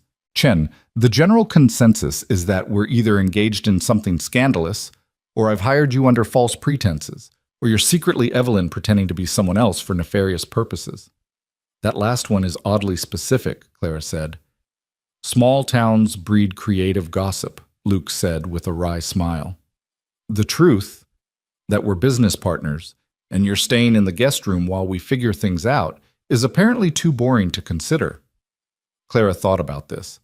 She'd known there would be talk, had expected it even, but hearing the speculation laid out so plainly made it real in a way it hadn't been before. "What do you want to do?" she asked. "I want to go to the social, let people see that we're respectable, that there's nothing untoward happening. I want to introduce you properly to the community, let them see you as a person rather than a mystery to speculate about." Luke paused. "But only if you're comfortable with it. I won't force you into something that makes you uneasy." Clara considered her options. She could hide at the ranch, avoid the scrutiny, let the gossip continue unchecked, or she could face it head on, show Dust Valley that she had nothing to be ashamed of. "We'll go," she decided, "but on one condition." "What's that?" "You teach me to dance. If there's going to be dancing, I don't want to embarrass either of us. It's been years since I danced with anyone, and I was never particularly good at it." Luke's expression softened. "I'm not much of a dancer myself, but I can manage a basic waltz. We could practice this evening if you'd like." That evening, after the dishes were washed and the sun had begun its descent, Luke pushed the kitchen table against the wall to clear a space. He stood awkwardly in the middle of the room, looking uncertain. "I should warn you," he said. "I haven't done this since my mother made me practice with her when I was 16. I'm likely to step on your feet." "Then we'll be evenly matched," Clara said, trying to ignore the flutter of nervousness in her stomach. Luke held out his hand and Clara took it. His other hand settled lightly on her waist, and she placed her free hand on his shoulder. They stood like that for a moment, both suddenly aware of how close they were, how intimate this simple position felt. "Right," Luke said, clearing his throat. "So the waltz is a 3 count, 1, 2, 3, 1, 2, 3. I'll lead. That means I step forward on 1, you step back. Then we move together for 2 and 3. Ready?" Clara nodded, and Luke began to count. 1, 2, 3. 1, 2, 1, 2, 1, 2, 3. They moved through the kitchen in awkward, halting steps. Luke did indeed step on Clara's foot twice in the first minute, and she accidentally kicked his shin. But gradually, painfully, they found a rhythm. Luke's counting became softer, less necessary, and Clara began to anticipate his movements. "You're getting it," Luke said, and Clara realized he was smiling, a real smile, unguarded and genuine. "So are you," she replied. They continued dancing even after they'd mastered the basic steps, moving in slow circles around the kitchen while twilight deepened outside the windows. There was no music except the sound of their breathing and the soft scuff of feet on floorboards, but it didn't matter. This wasn't about the dancing anymore. It was about trust, about learning to move together, about the strange intimacy of matched rhythms and shared space. When they finally stopped, both slightly breathless, Clara became aware that Luke's hand was still on her waist, that she was still holding his hand. They stood frozen in the dancing position, and Clara could feel her heart hammering against her ribs. "Clara," Luke said softly, and there was something in his voice that made her look up. His eyes were dark in the fading light, fixed on her face with an intensity that made her breath catch. For a moment she thought he might kiss her, and she wasn't sure if she wanted him to or if she was terrified of what it might mean if he did. But then Luke stepped back, releasing her, and the moment shattered like glass. "We should probably get some rest," he said, his voice rough. "Long day tomorrow, getting ready for the social." Clara nodded, not trusting herself to speak. She fled upstairs to her room and sat on the edge of the bed, her hand pressed to her racing heart. This was becoming complicated in ways she hadn't anticipated, in ways she wasn't prepared for. She'd come here to deliver a message and leave. Then she'd stayed to tend a garden, a simple business arrangement with clear boundaries. But boundaries were harder to maintain when you danced in a kitchen at twilight, when you worked side by side in the soil, when you sat on a porch and shared stories about the people you used to be. Boundaries required distance, and distance was becoming impossible. Sunday arrived too quickly. Clara dressed with care in the one good dress she owned, a deep blue cotton with modest lace at the collar and cuffs. It had been Evelyn's, altered to fit Clara's slightly taller frame, and wearing it felt like carrying her sister with her. She pinned her hair up carefully, allowing a few soft curls to frame her face, and studied her reflection in the small mirror above the washstand. She looked nervous. She looked like a woman about to walk into a room full of strangers who'd already formed opinions about her. She looked, she realized with some surprise, like someone who cared what those strangers thought. Luke was waiting downstairs in a suit that had clearly been pulled from the back of a wardrobe, slightly moth-eaten but clean and pressed. He'd shaved carefully, and his hair was slicked back with pomade. When he saw Clara descending the stairs, something flickered across his face too quickly for her to identify. "You look lovely," he said simply. "You clean up well yourself," Clara replied, managing a smile. The church was a white clapboard building at the edge of town, and the social was being held in the adjoining hall. They could hear music and laughter from a block away, and Clara felt her stomach tighten with anxiety. Luke must have sensed it because he offered his arm. "We'll stay for an hour," he said quietly. "Show our faces, dance once or twice, then we can leave, all right?" Clara nodded and took his arm, grateful for the solid warmth of him beside her. The hall was decorated with bunting and paper lanterns, and what looked like the entire population of Dust Valley was crammed inside. A small band, fiddle, guitar, and accordion, was playing in one corner, and couples were dancing in the cleared center space. Tables laden with food lined one wall, and groups of people clustered everywhere, talking and laughing. Their entrance didn't go unnoticed. Conversations faltered as people turned to look, and Clara felt the weight of dozens of eyes assessing her. She lifted her chin and kept her expression neutral, refusing to show how intimidating this was. Mrs. Chen appeared almost immediately, cutting through the crowd with determined efficiency. "Mr. Callahan, Miss Harper, I'm glad you came." She lowered her voice. "Ignore the stares. Give them something else to talk about, and they will forget their speculation." "Easier said than done," Luke murmured. "Then make it easy," Mrs. Chen said firmly. "Dance, eat, be seen enjoying yourselves. Show them you have nothing to hide." She patted Clara's hand. "You will be fine. You are stronger than you think." Mrs. Chen melted back into the crowd, leaving them standing at the edge of the festivities. Luke looked at Clara questioningly. "Might as well get it over with," Clara said with more bravery than she felt. Luke led her to the dance floor just as a waltz began. Clara recognized the 3 count immediately and felt a flutter of relief. At least this was something they'd practiced. Luke's hand found her waist, her hand found his shoulder, and they began to move. It was different than dancing in the kitchen. Here, there were other couples to navigate around, music to follow, and the awareness of being watched by half the town. But the steps were the same, and Clara found herself relaxing into the familiar rhythm. Luke was a better dancer than he'd claimed, guiding her smoothly through the turns, and Clara realized she was actually enjoying this. "You're full of surprises," she said as they swept past the band. "So are you," Luke replied. "I was expecting you to be terrified." "I am terrified," Clara admitted. "I'm just good at hiding it." Luke's hand tightened slightly on her waist, a gesture of reassurance, of solidarity. "We're in this together, remember?" Partners. The waltz ended, and they were immediately approached by Martha Yates, the schoolteacher Clara had seen on the train. "Mr. Callahan, you must introduce me properly to your companion," Martha said with a warm smile. "We only saw each other briefly at the station." Luke made the introductions, and Martha's eyes lit with genuine interest as Clara explained about the garden project. "How wonderful!" Martha exclaimed. "We desperately need fresh produce in this town. The only vegetables we get are whatever Morrison can keep from spoiling on the journey from Silver Creek. If you could provide local options, you'd have customers lining up." Other people began to drift over, drawn by Martha's enthusiasm. The blacksmith, Jacob Miller, wanted to know if Clara would have tomatoes for his wife's canning. The assay office owner, Thomas Reynolds, asked about herbs for his wife's cooking. Even Morrison approached, looking slightly sheepish. "My wife wanted me to ask," he said, "if you might consider selling at the Saturday market once you've got produce ready. We could use some local suppliers."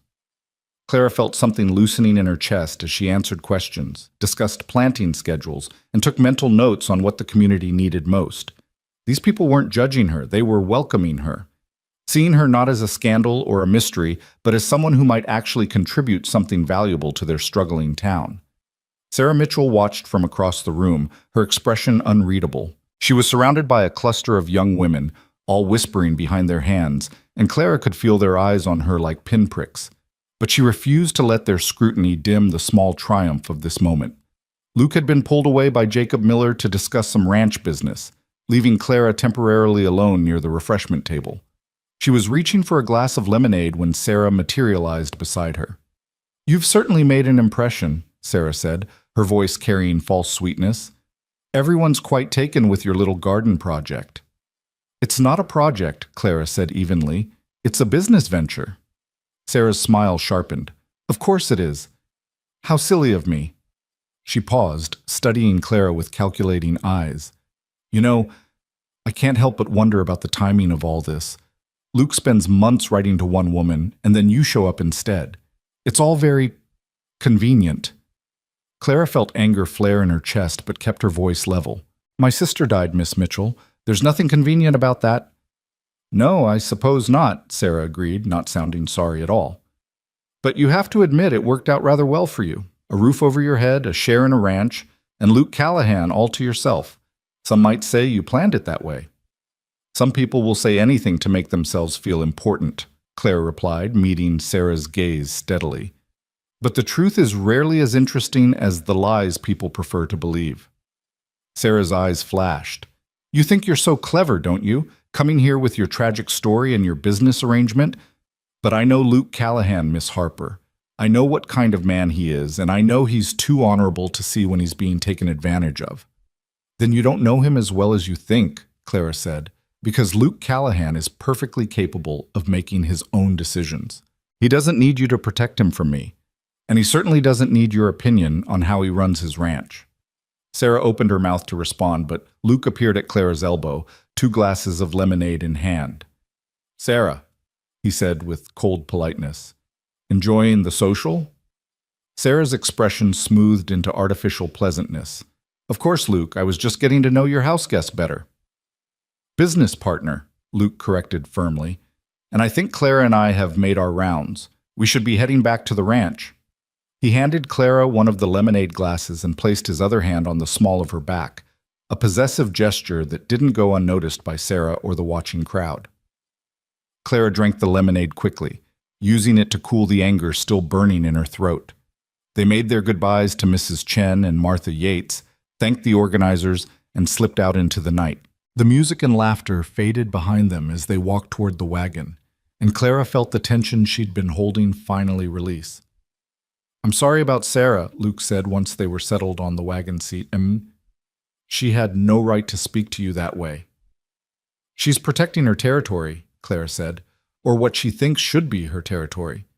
I understand the impulse, even if I don't like the execution."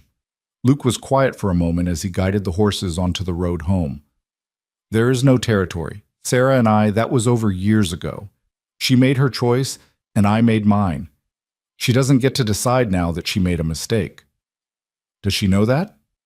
"She should," Luke said. I've never given her reason to think otherwise. They rode in silence for a while, the stars bright overhead and the desert air cool against their skin. Clara replayed the evening in her mind, the dancing, the conversations, Sarah's veiled accusations. It had been exhausting and exhilarating in equal measure. "Thank you for defending me," Clara said finally. "You didn't have to make such a public statement." "Yes, I did," Luke said firmly. "People needed to know where I stand, where we stand." "And where is that exactly?" Luke turned to look at her, his face shadowed in the starlight. "Honestly, I'm still figuring that out, but I know I don't regret you being here. I know the ranch feels more like a home with you in it, and I know that whatever this is between us, it's not what I expected, but it's not wrong either." Clara's heart was hammering again, the way it had when they danced in the kitchen. "Luke, you don't have to say anything," he interrupted gently. "I'm not asking for promises or commitments. I just wanted you to know that you're welcome here, not as a replacement for Evelyn, not as a convenient solution to labor problems, but as yourself, as Clara."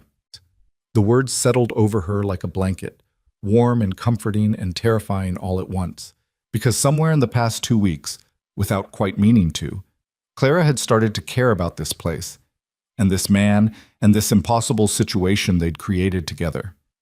And caring meant the possibility of loss, and loss was something Clara had experienced too much of already. But sitting beside Luke on the wagon, watching the familiar shape of the ranch emerge from the darkness, Clara realized that maybe the risk was worth it. Maybe some things were worth the possibility of pain. Maybe Evelyn had been right all along, that sometimes you had to leap into the unknown and trust that solid ground would appear beneath your feet. The following weeks passed in a blur of growth and change. The garden flourished beyond Clara's most optimistic projections.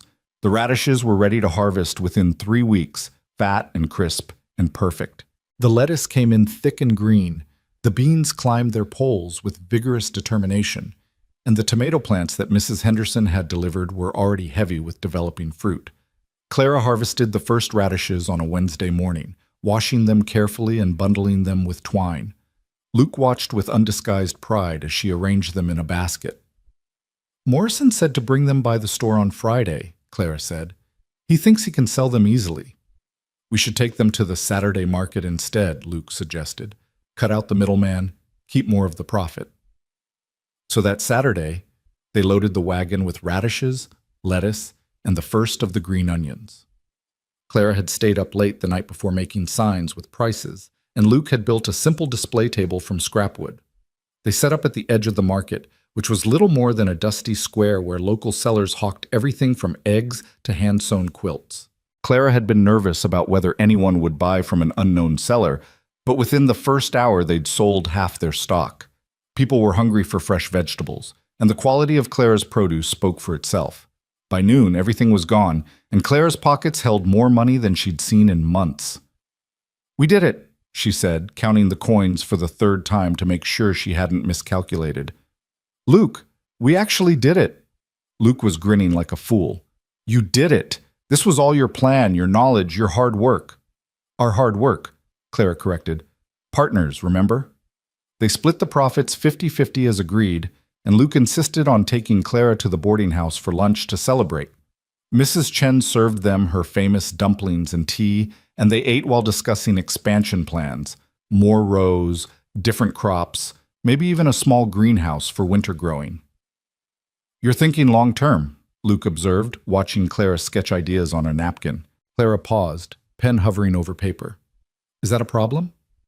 "No," Luke said softly. "It's perfect. It means you're staying."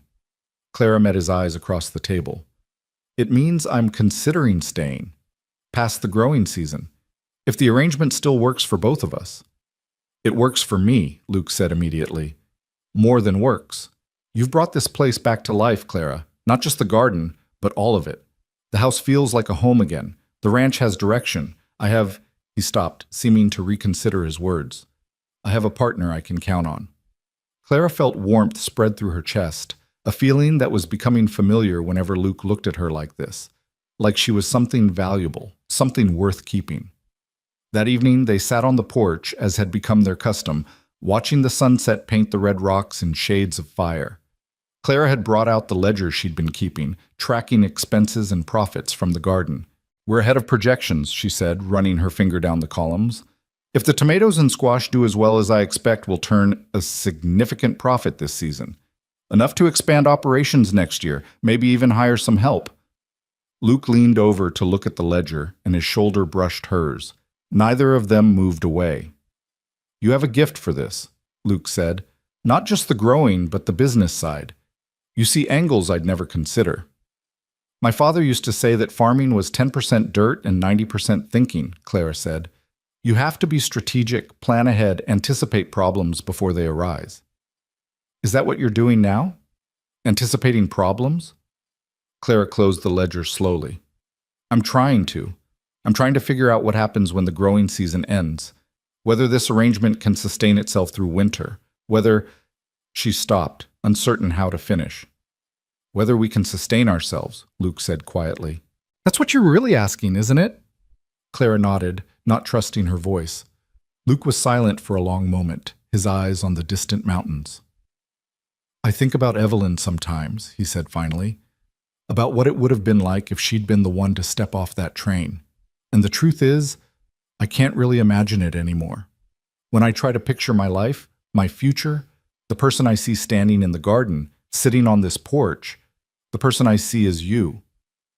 Clara's breath caught. "Luke, I'm not asking you to be her replacement," Luke continued, his voice steady. "I'm not asking you to be anything other than who you are, but I am asking if you might consider staying permanently. Not as hired help, not as a business partner, but as—" He paused, searching for words.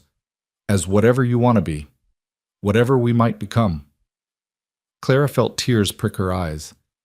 "I don't know what I want to be. I came here thinking I was keeping a promise, doing one last thing for Evelyn, and then I'd leave and start over somewhere else. But now I can't imagine leaving. Can't imagine not seeing this garden through another season, not watching the ranch grow, not sitting on this porch and watching sunsets with you."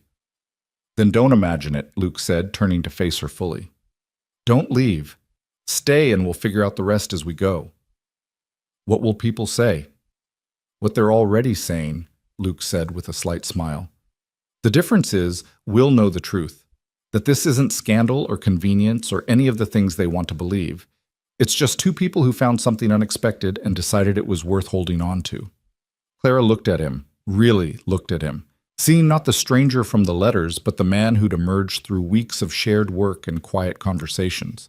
He wasn't what she'd expected when she'd boarded that train. He was better, more real, more thoroughly himself than any imagined ideal could have been. "I have conditions," she said finally. Luke's expression turned serious. "Name them." "We continue as partners. Equal say in ranch decisions, equal share in profits. I won't be dependent on anyone's charity or goodwill ever again." "Agreed." "We take things slowly. No promises we can't keep, no assumptions about the future. We let this develop naturally, whatever it becomes." "Agreed." "And if it doesn't work, if we realize we've made a mistake, we part as friends. No bitterness, no regret. Just two people who tried something and it didn't work out." Luke extended his hand. "Agreed. Though I don't think we're making a mistake." Clara took his hand, and this time the handshake felt different, less like a business arrangement and more like a promise. "Neither do I, but I've learned not to trust my judgment when it comes to hope." "Then trust mine," Luke said, still holding her hand. "Trust that I see something here worth building on. Trust that you're not alone in this uncertainty."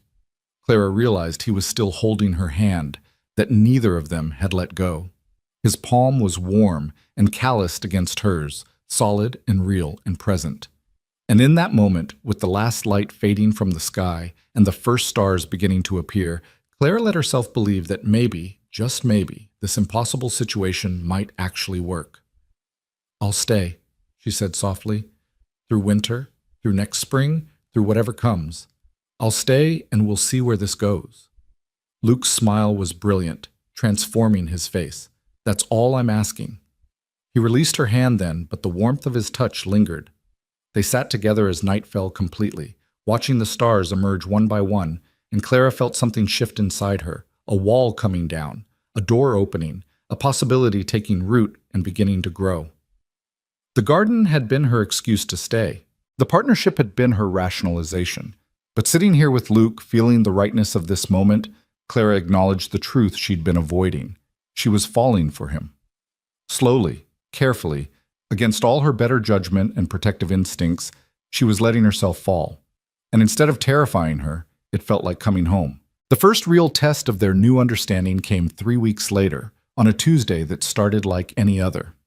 Clara was in the garden harvesting tomatoes when she heard the sound of hoofbeats approaching at speed. She straightened, shading her eyes against the morning sun, and saw a rider she didn't recognize tearing up the road toward the ranch house. Luke emerged from the barn, wiping his hands on a rag, his expression immediately wary. Riders who came at that speed rarely brought good news. The man pulled his horse to a skidding stop, dust billowing around them. He was young, barely 20, with the Henderson Ranch brand on his vest. "Mr. Callahan," he panted. "Mr. Henderson sent me. There's been an accident at the mine. Cave-in. They're asking for anyone who can help with the digging." Luke's face went pale. "How many trapped?" "At least 6 that they know of, maybe more." The young man's voice cracked. "My brother's down there, sir. Please. We need every hand we can get." "I'll saddle up," Luke said immediately, already moving toward the barn. Then he stopped, turning back to Clara. "I might be gone all day, all night even. Can you—" "I'll manage the ranch," Clara said firmly. "Go. They need you." Luke nodded, gratitude and worry warring in his expression. Within minutes, he'd saddled Cassie and was riding hard toward town alongside the Henderson rider. Clara watched until they disappeared from view, then turned to survey the ranch with new eyes. For the first time since her arrival, she was completely alone here, completely responsible for everything. The morning passed in a blur of activity. Clara fed the chickens, checked the cattle in the near pasture, brought in water from the well. She harvested more tomatoes because they couldn't wait, weeded the bean rows because it needed doing, and tried not to think about men trapped in darkness beneath tons of rock. By afternoon, she'd run out of immediate tasks and found herself pacing the porch, unable to settle. What if Luke was hurt helping with the rescue? What if the mine collapsed further?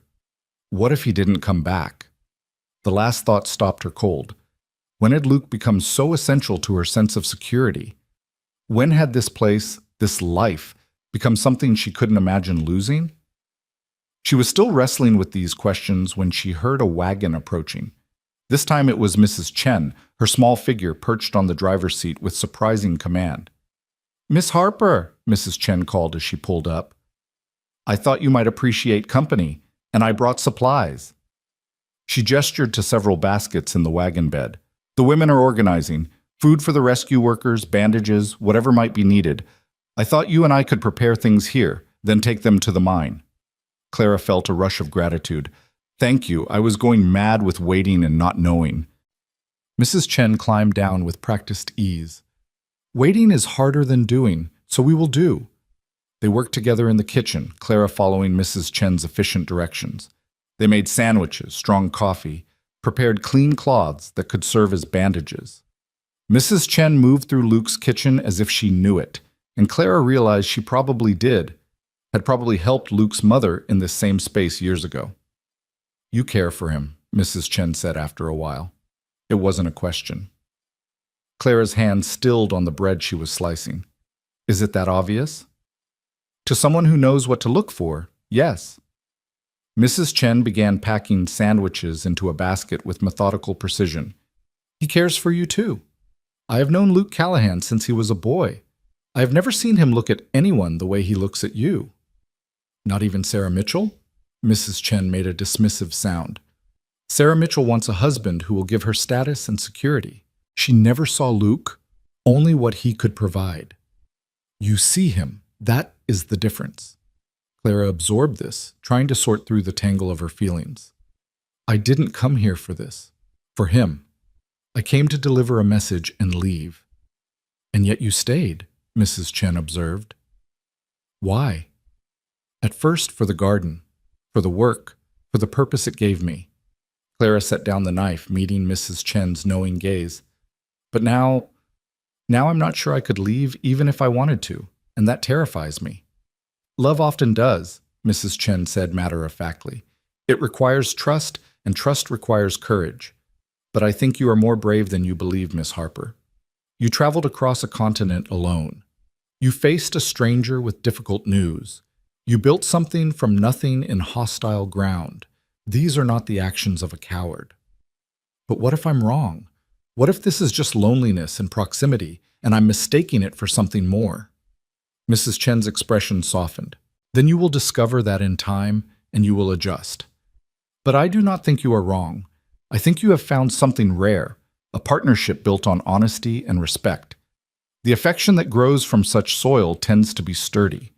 They finished the preparations in companionable silence, then loaded the wagon. The ride to the mine took nearly an hour, the road rough and climbing steadily into the foothills.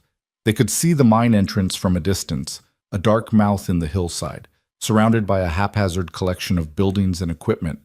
People swarmed around it like ants, and even from here Clara could hear shouting. The scene at the mine was controlled chaos. Men covered in dust and sweat worked in shifts, hauling rock and timber from the collapsed tunnel. Women tended a makeshift medical station, and children ran errands, carrying water and messages. Mrs. Chen directed Clara to set up their supplies near the medical area, and Clara scanned the crowd frantically for Luke. She found him finally, emerging from the mine entrance with another man, both of them supporting a third between them. The rescued miner was conscious but limping badly, his face streaked with blood and dirt. Luke's shirt was torn, his hands scraped raw, but he was whole and moving and alive. Relief hit Clara so hard her knees nearly buckled. She steadied herself against the wagon and watched as Luke and his companion delivered the injured man to the medical station. Luke looked exhausted, his face drawn with strain, but when he turned and caught sight of Clara, his expression transformed. He crossed to her in long strides, and Clara met him halfway without thinking. "You're all right," she said, and her voice came out shaky. "I'm fine," Luke assured her, though his hands were trembling slightly from exertion. "We got 4 out so far, 2 more still trapped, but we know where they are now. It's just a matter of clearing the debris." Clara wanted to touch him, to reassure herself of his solidity, but they were surrounded by half the town. Instead, she gestured to the supplies. "Mrs. Chen and I brought food and coffee. You should eat something." "In a minute, I need to—" Luke stopped, really looking at her for the first time. "You came." "Of course I came. I couldn't just stay at the ranch not knowing if you were—" Clara caught herself, aware of listening ears. "We wanted to help." Something passed between them, an understanding that went beyond words. Luke reached out as if to touch her face, then seemed to remember where they were, and dropped his hand. "Thank you," he said quietly, "for everything. For managing the ranch. For coming here. For—" "Luke!" someone shouted. "We need you back in the tunnel!" Luke closed his eyes briefly, frustration and duty warring in his expression. "I have to go. But Clara—" He paused, searching for words. "Be careful getting home. The road's dangerous in the dark." "We will," Clara promised. "You be careful in there." Luke nodded and turned back toward the mine, but not before Clara saw the look in his eyes, a look that said everything they couldn't speak aloud in this public place. The rescue continued into the night. Clara and Mrs. Chen worked tirelessly, serving food, bandaging minor injuries, offering comfort where they could. Clara learned that one of the trapped miners was Joseph Henderson, the ranch owner's youngest son, which explained why so many people had turned out to help. The other was a newcomer to town, a man named Patrick, who'd only been working the mine for a month. Around midnight, a cheer went up from the crowd. They'd reached Joseph Henderson, and he was alive. Battered and with a badly broken leg, but alive. His father wept openly as they carried him out, and his mother collapsed in relief. But Patrick was still trapped, buried deeper than Joseph had been, and the tunnel was unstable. The mine foreman called a halt to the digging, declaring it too dangerous to continue. Luke emerged from a heated discussion with the foreman, his face set in stubborn lines. Clara knew that look. She'd seen it when he'd decided she should stay at the ranch, when he'd defended her to Sarah Mitchell. It was the look of a man who'd made up his mind and wouldn't be swayed. "They want to abandon him," Luke said to Jacob Miller, the blacksmith, his voice carrying enough that Clara could hear. Leave him down there and seal the tunnel. It's not safe, Luke, Jacob said, though he looked troubled. The whole thing could come down. The foreman's right to call it. There's a man alive down there, Luke said flatly. I heard him calling out 20 minutes ago. I won't leave him to die in the dark. You can't go back in alone, Jacob protested. Then come with me. Jacob looked at the mine entrance, at his wife standing near the medical station with their 2 children, and Clara saw the moment he made his decision. All right, but we do this smart, and we do it quick. If it starts to collapse, we run. Clara's heart was in her throat as she watched Luke and Jacob gather equipment, lanterns, rope, wooden braces. She wanted to scream at him not to go, to let someone else risk their life. But she knew it would be useless. This was who Luke was, someone who wouldn't abandon people who needed help, even when it cost him. Mrs. Chen appeared at Clara's elbow. You cannot stop him, she said quietly, so do not waste energy trying. I know, Clara said, her voice barely audible. But if something happens, then you will survive it, as you have survived other losses, Mrs. Chen said firmly. But nothing will happen. Luke Callahan is stubborn and careful in equal measure. He will come back.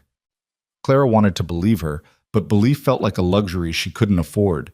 She stood frozen as Luke and Jacob entered the mine, their lantern light growing smaller and smaller until it disappeared entirely. The waiting was agony. Minutes stretched into eternities.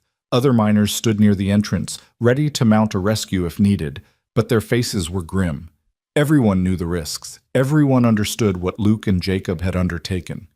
Clara found herself praying to a God she wasn't sure she believed in anymore, making bargains she had no authority to make.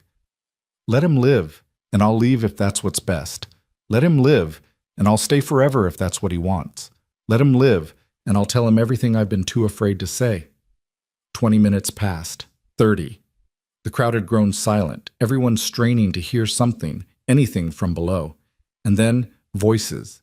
Faint at first, then growing stronger. Luke's voice, shouting instructions. Jacob responding. And a third voice, weak but present. They emerged from the darkness like figures from a dream. Luke and Jacob supporting Patrick between them, all 3 covered in dust that made them look like ghosts. Patrick was conscious but clearly in pain. His breathing labored, but he was alive. The crowd erupted in cheers. People rushed forward to help, to embrace the rescuers, to celebrate this small victory against the mountain's cruelty. But Clara stood rooted to her spot, relief and anger and love surging through her in equal measure. Luke handed Patrick off to the medical team and stood swaying slightly, exhausted beyond measure. His eyes found Clara across the crowd, and something in his expression made her move. She crossed to him without caring who saw, without caring what they thought. When she reached him, she did what she'd wanted to do since the moment she'd seen him emerge from the mine.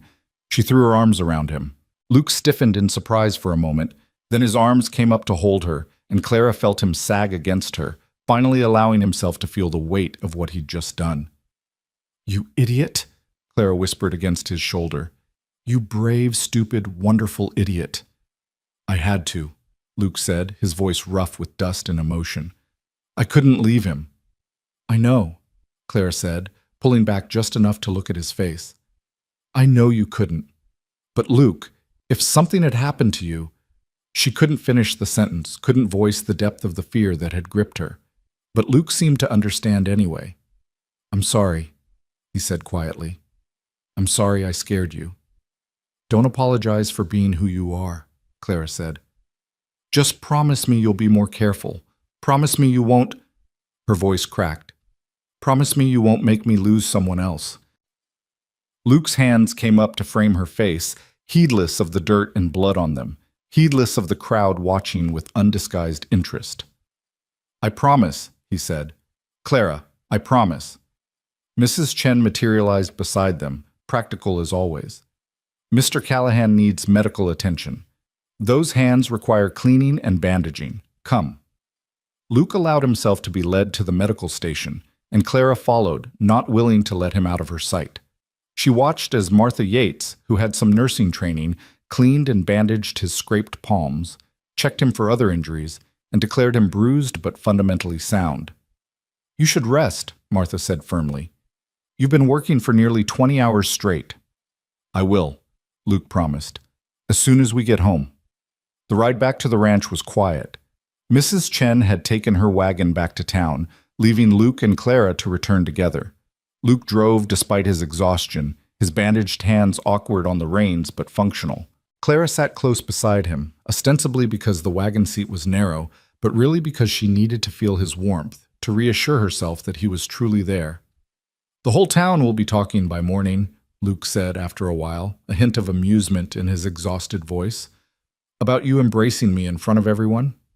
Let them talk, Clara said. I don't care. Don't you? Clara considered this.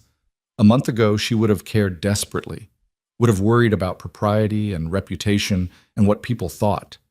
But something had shifted in those hours of waiting, of not knowing if Luke would emerge from that mine. No, she said finally, I don't. Because what they think doesn't change what's true. And the truth is that I was terrified of losing you, and I'm done pretending I don't care. Luke pulled the wagon to a stop, though they were still a mile from the ranch. He turned to face her in the darkness, only the stars providing light. Say that again, he said. Which part? The part about caring. Clara's heart was racing, but she met his gaze steadily. I care about you, Luke Callahan. More than is probably wise, more than I intended to, but I care. And seeing you risk your life tonight, I realized I can't keep hiding from that. Can't keep pretending this is just a business arrangement or a convenient partnership. It stopped being just business the moment you stepped off that train, Luke said softly. Maybe even before that, when I read the letters you wrote pretending to be Evelyn. There was something in those words, something real, that called to me even when I didn't know they were yours. Luke, I'm falling in love with you, Clara, he said, the words simple and direct and utterly sincere. I have been for weeks, maybe from the start, and I know it's complicated. I know there's Evelyn's memory between us. I know we've only known each other a short time, but standing in that mine tonight, not knowing if I'd make it out, all I could think about was you, about not getting to tell you this, about leaving you alone again after you'd already lost so much. Clara felt tears spilling down her cheeks, hot and unexpected. You can't just say things like that. Why not? Because it makes it real. Because once it's said, we can't take it back. I don't want to take it back, Luke said. Do you? Clara thought about Evelyn, about the sister who'd loved this man through letters and dreams. She thought about all the reasons this was complicated, all the ways it could end badly. And then she thought about Luke emerging from the mine, about the way her heart had stopped and restarted at the sight of him, about the future she could see stretching ahead if she was brave enough to reach for it. No, she whispered. I don't want to take it back. I'm falling in love with you too, Luke. Against my better judgment, against all my protective instincts, I'm falling. Luke's smile was brilliant even in the darkness. He cupped her face with his bandaged hands, gentle despite the awkwardness of the wrappings, and leaned in slowly, giving her time to pull away if she wanted. Clara didn't pull away. The kiss was soft, tentative, tasting of dust and coffee and promise. It was nothing like the kisses Clara had read about in novels. There were no fireworks, no earth-shattering revelations. It was simply Luke, solid and real and present, and it was perfect. When they pulled apart, both slightly breathless, Clara started to laugh. What? Luke asked, smiling despite his confusion. I came here to deliver a letter, Clara said. That's all I was supposed to do. Deliver a letter and leave. And instead I'm sitting in a wagon in the middle of the desert, kissing a man I've known for barely a month, and it feels like the most right thing I've ever done. Life has a way of surprising us, Luke said, taking her hand and lacing their fingers together. Sometimes the detours are better than the planned route. They sat there for a moment longer, hands linked, before Luke picked up the reins again and guided the horses toward home. Clara leaned against his shoulder, exhaustion finally catching up with her, and felt something settle in her chest. A sense of rightness, of belonging, of finally arriving somewhere she was meant to be. The ranch house was dark when they arrived, but it didn't feel empty anymore. It felt like home. Luke took care of the horses while Clara lit lamps and started coffee, and when he came inside, they sat at the kitchen table just holding hands, too tired for words, but not wanting to separate just yet. What happens now? Clara asked eventually. Now you stay, Luke said simply. Not as a business partner, not as a guest, but as someone building a life here. With me, if you'll have me. I thought we were taking things slowly, Clara reminded him with a slight smile. We are, Luke said, slow enough to do things right. But I want you to know my intentions, Clara. I want a future with you. However long it takes to get there, whatever form it takes, I want you in it. Clara squeezed his hand. I want that too. But Luke, there's something you should know, something I need to tell you about Evelyn, about those letters. Luke's expression grew serious. All right. Clara took a deep breath, knowing this conversation was necessary, knowing it might change everything. The letters I wrote after she died, they weren't all lies. Some of the feelings I wrote about, some of the hopes and dreams, they were mine as much as hers. Maybe more. I think part of me was falling for you even then, even as I pretended to be her. And I felt so guilty about that, like I was betraying her memory by wanting what she couldn't have. Clara, let me finish, she said. I need to say this. Evelyn wanted me to stay, wanted me to have this life. She said so in her letter, but I keep wondering if she knew, if she suspected that I'd developed feelings for you through those letters, and if she did, whether her dying wish was actually a blessing or a burden. Luke was quiet for a long moment, processing this. Do you think Evelyn would be angry? He asked finally. About us? Clara considered this carefully. No, I think she'd be happy. She loved me and she wanted me to have a good life. She wrote about you with such admiration, such hope. I think she'd be glad that something good came from all the pain. Then let's honor her by living well, Luke said, by building something real and honest and true. Not forgetting her, but not being imprisoned by her memory either. Clara nodded, feeling a weight lift from her shoulders. Yes, that feels right. They finished their coffee in comfortable silence, and when Clara finally stood to go upstairs, Luke stood with her. At the base of the stairs, he pulled her close for another kiss, this one deeper, more assured. Good night, Clara, he murmured against her lips. Good night, Luke. Clara climbed the stairs to her room, though increasingly it felt less like a guest room and more like her space in a shared home. She changed into her nightgown and lay in bed, watching moonlight paint patterns on the ceiling, and thought about how much had changed since she'd stepped off that train. She'd come to Dust Valley carrying grief and guilt and a message she dreaded delivering. She'd expected to stay a few hours, maybe a day at most. Instead, she'd stayed weeks, then months. She'd built a garden and a business and something that looked remarkably like a future, and she'd fallen in love. It wasn't the love story Evelyn had imagined. Wasn't the fairy tale ending where the mail-order bride arrived and everything fell perfectly into place. It was messier than that, more complicated, built on a foundation of loss and deception and gradual truth. But it was real. And real, Clara was discovering, was infinitely better than imagined. The next morning, Clara woke to the smell of coffee and something else, something sweet. She dressed quickly and hurried downstairs to find Luke in the kitchen, awkwardly attempting to flip pancakes with his bandaged hands. You should be resting, Clara said, moving to take over. I wanted to do something nice, Luke protested. After everything yesterday, I wanted... He stopped, looking sheepish. I'm making a mess of it, aren't I? Clara surveyed the batter-splattered stove and the slightly burnt pancakes. A bit, but it's the thought that counts. She nudged him aside gently. Sit. Let me finish these, and then we need to talk about those hands. The bandages need changing. They ate breakfast together, and Clara carefully unwrapped and rewrapped Luke's hands, cleaning the scrapes and applying fresh ointment. His hands were healing well, no signs of infection, but they'd be sore for days. I need to check on the cattle, Luke said, and the garden probably needs attention after 2 days of neglect. The garden's fine, Clara assured him. I managed some watering yesterday morning before the mine emergency, but Luke, you need to rest. Your body needs time to recover. I've rested, Luke said, though the dark circles under his eyes suggested otherwise. I can't just... A knock at the door interrupted him. Clara answered it to find Morrison standing on the porch, looking uncomfortable. Morning, Miss Harper. Is Luke available? He's here, Clara said, stepping aside to let Morrison enter. Morrison twisted his hat in his hands. Luke, there's a town meeting this afternoon. About the mine. The foreman's recommending they close it permanently. Says it's too unstable, too dangerous. The mine owner's considering it, but it'll mean jobs lost, families leaving. We're hoping you might speak at the meeting."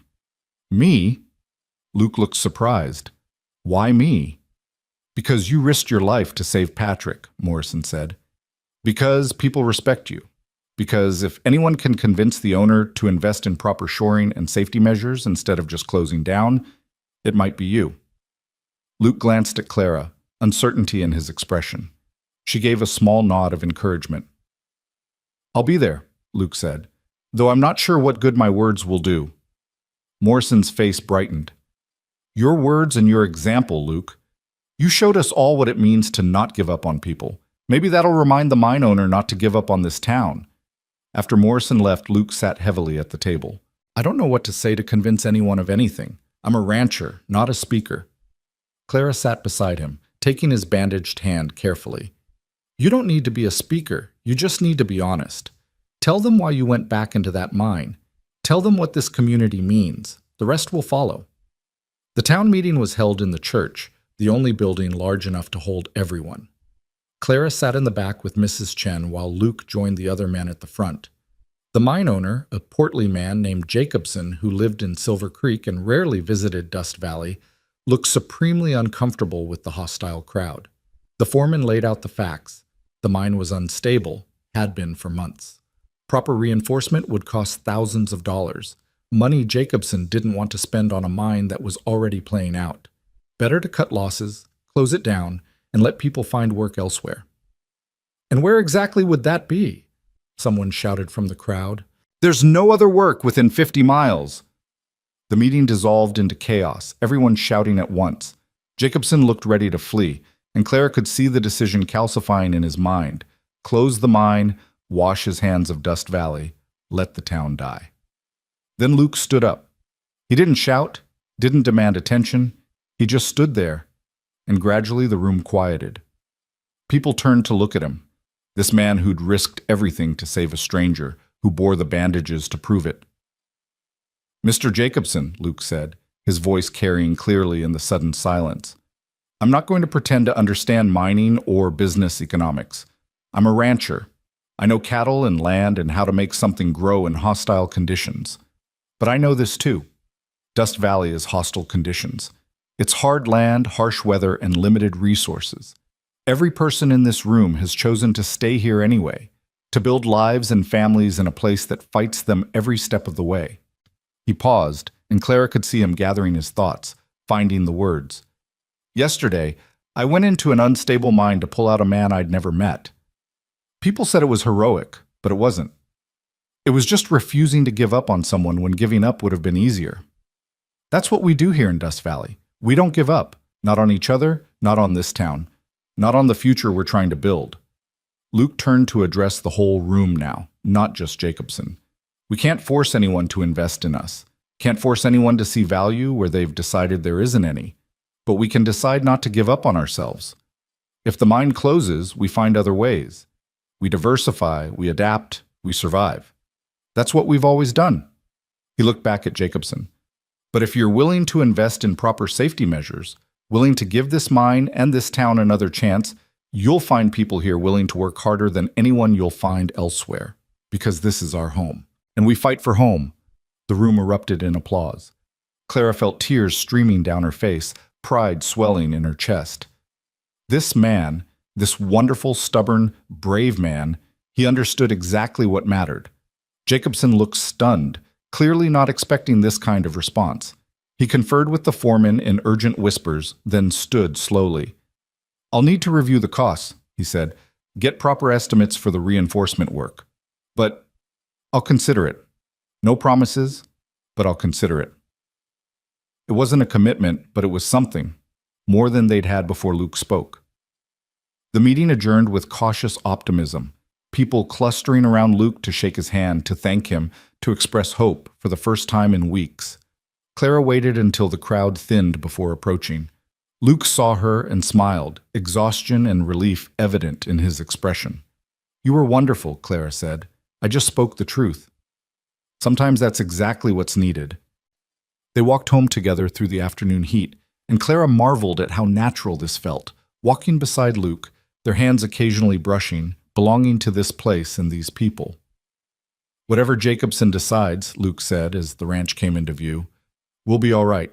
The garden's proving itself, and I've been thinking about your greenhouse idea.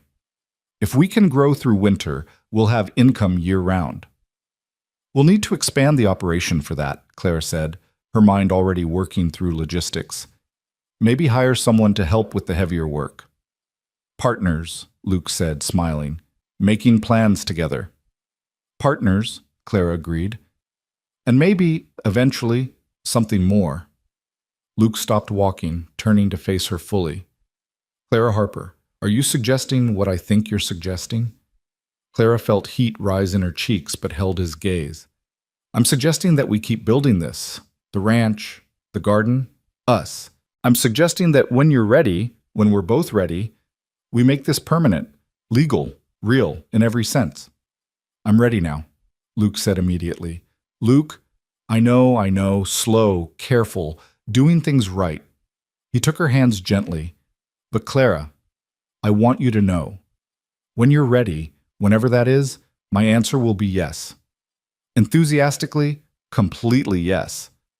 Clara stood on her toes and kissed him, there in the middle of the road, not caring who might see. "Soon," she promised. "Not today, not tomorrow, but soon, when we've had time to build something so solid that nothing can shake it." "Deal," Luke said, and kissed her again. They walked the rest of the way home hand in hand, and Clara thought about Evelyn's letter, about her final wish that Clara might find in Dust Valley what she herself never could. Evelyn had wanted her to have hope, to have purpose, to have love. And Clara had found all three. Not in the way anyone had expected, not through the path that had been planned, but real nonetheless, perhaps more real because it had been earned through honesty and work and the courage to risk her heart one more time. The garden waited for them, green and thriving in the desert heat. The ranch house stood solid against the wind, and the future, uncertain but promising, stretched ahead like the endless sky. Clara had come to Dust Valley to keep a promise to the dead. Instead, she'd found a promise to the living. And that, she thought, was exactly as it should be. The leaves began to turn in late September, painting the cottonwoods along the creek in shades of gold that reminded Clara of Philadelphia autumns. But unlike those gray city falls, here the gold was set against impossibly blue skies and red rock formations that seemed to glow in the slanting light. Clara had been at the ranch for nearly 3 months now, and the changing season felt like a marker of transformation, not just in the landscape, but in her life. The garden had exceeded every expectation. The Saturday market had become a regular fixture of their week, with customers now arriving early to ensure they got Clara's tomatoes, her crisp lettuce, her perfectly formed squash. She'd started taking orders, planning next year's crops based on demand, and the ledger showed profits that made Luke shake his head in wonder. "We'll be able to hire help come spring," he said one evening, reviewing the numbers. "Maybe even start that greenhouse you've been sketching in the margins." Clara looked up from where she was mending one of Luke's shirts, a domestic task she'd taken on not because she had to, but because she wanted to. "The greenhouse will require significant investment. We should make sure we have reserve capital first." "Listen to you," Luke said with affectionate amusement. "Reserve capital. 6 months ago, did you ever imagine you'd be discussing agricultural financing in a ranch house kitchen?" "6 months ago, I was measuring hems in a Philadelphia tenement," Clara said. "I never imagined any of this." Luke set down the ledger and crossed to where she sat, settling on the arm of her chair. His hands had healed completely, though thin scars remained across his palms, reminders of the mine rescue that had changed something fundamental between them. "Do you miss it?" he asked. "Philadelphia? The seamstress work? Your old life?" Clara considered this honestly. "I miss Evelyn. I miss my parents sometimes, even though they've been gone for years. But the city? The work? The constant struggle just to survive?" She shook her head. "No. I don't miss that at all. And if you could go back, if someone offered you a successful seamstress shop in Philadelphia, financial security, everything you thought you wanted?" "I'd say no," Clara said without hesitation. Because everything I actually want is right here. Luke's smile was tender as he leaned down to kiss her forehead. Good, because I'd have a hard time letting you go. They'd settled into a rhythm over the past months, a domestic dance that felt both comfortable and charged with potential. Luke still slept in his room at one end of the hall, Clara in hers at the other. Propriety was maintained, barely, but the tension between them had grown sweet and heavy, like fruit ripening on the vine. Mrs. Chen had taken to visiting weekly, ostensibly to check on Clara's welfare, but really, Clara suspected, to assess the situation and ensure things were progressing appropriately. On one such visit, she found Clara in the kitchen making preserves from the last of the season's tomatoes. The garden has done well, Mrs. Chen observed, surveying the jars lined up on the counter. Better than anyone expected. Better than I expected, Clara admitted. The soil here is more responsive than I anticipated, and Luke's been invaluable. He has an instinct for the land, even if he doesn't always trust it. Mrs. Chen watched Clara work for a moment, her expression thoughtful. And the two of you? How does that progress? Clara felt heat rise in her cheeks. We're taking things slowly, getting to know each other properly. You have known each other for 3 months, Mrs. Chen said pragmatically. You work together, live together, build together. How much more knowing is required? I just want to be sure, Clara said. After everything that happened with Evelyn, after the deception and the complications, I want to be certain we're choosing each other for the right reasons. And what would be the right reasons? Clara paused, considering love, partnership, a genuine desire to build a life together, not just convenience or loneliness or… Clara, Mrs. Chen interrupted gently. You love him. He loves you. You have already built a life together. The only question remaining is whether you will formalize what already exists. The words hit Clara with unexpected force because they were true. Somewhere in the past months, without quite meaning to, she and Luke had created exactly what Evelyn had dreamed of: a partnership, a home, a shared future. The only thing missing was the public acknowledgement, the legal bond that would make it official. I'm afraid, Clara admitted quietly, what if I'm not enough? What if he realizes he wanted Evelyn all along and I'm just a substitute? Mrs. Chen's expression softened. Luke Callahan does not see you as a substitute. He sees you as Clara, the woman who saved his ranch, who challenges him, who stands beside him as an equal. That is not a consolation prize. That is a choice. After Mrs. Chen left, Clara stood on the porch watching the sun descend toward the red rocks. The sky was performing its nightly miracle, painting itself in colors that still took her breath away. She heard Luke's footsteps behind her and felt his presence before he spoke. Penny for your thoughts, he said, coming to stand beside her. I was thinking about choices, Clara said, about how we end up where we end up. All the small decisions that lead to big changes. Like deciding to get on a train to deliver a letter in person? Like that, yes. Clara turned to face him. Luke, do you ever regret it? Placing that advertisement, writing to Evelyn, all of it? Luke's expression grew serious. I regret that Evelyn suffered. I regret that she didn't get to live the life she dreamed of. But regret the chain of events that brought you here? No. Never. Even knowing it started with deception? It started with love, Luke corrected. Evelyn's love for you, making you promise to come here. Your love for her, making you keep that promise. My loneliness and hope, making me seek connection in the first place. Deception was part of it, yes, but it wasn't the foundation. Love was. Clara felt tears prick her eyes.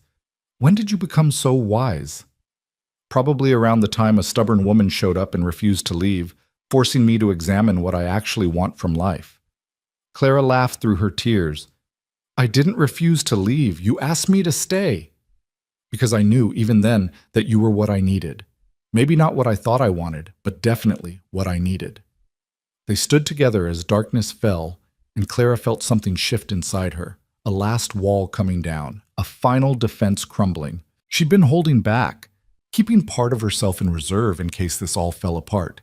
But standing here with Luke, watching the stars emerge one by one, she realized that holding back was just another form of fear, and she was tired of being afraid. Luke, she said quietly, I'm ready. He turned to her, questions in his eyes. Ready for what? For all of it. For making this official, for committing fully, for whatever comes next. I'm ready to stop protecting myself from the possibility of loss and start embracing the possibility of everything else. Luke's face transformed, hope and joy and relief washing over his features. Clara, are you saying— I'm saying yes, Clara interrupted. To the question you haven't asked yet but want to. Yes. Luke pulled her close, his arms wrapping around her with fierce tenderness. I don't have a ring. I have the one I bought for Evelyn, but that wouldn't be right. You deserve your own ring, your own proposal, your own— I don't need a ring right now, Clara said, pulling back to look at him. I just need you to know that I'm choosing this. Choosing us. Choosing to build something permanent instead of temporary. Luke cupped her face in his hands, his expression almost reverent.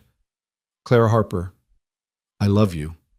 I love your strength and your practicality and the way you see possibilities where others see obstacles. I love that you're honest even when it's hard, that you work until your hands bleed, that you've turned this ranch into something I'd stopped believing it could be. Will you marry me? Will you be my partner in every sense from this day forward? Yes, Clara whispered. Yes, I'll marry you.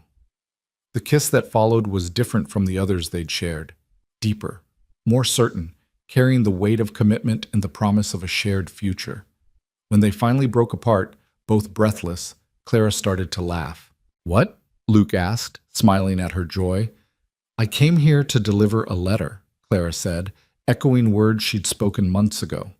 One letter, and I've ended up with a ranch, a business, and a husband.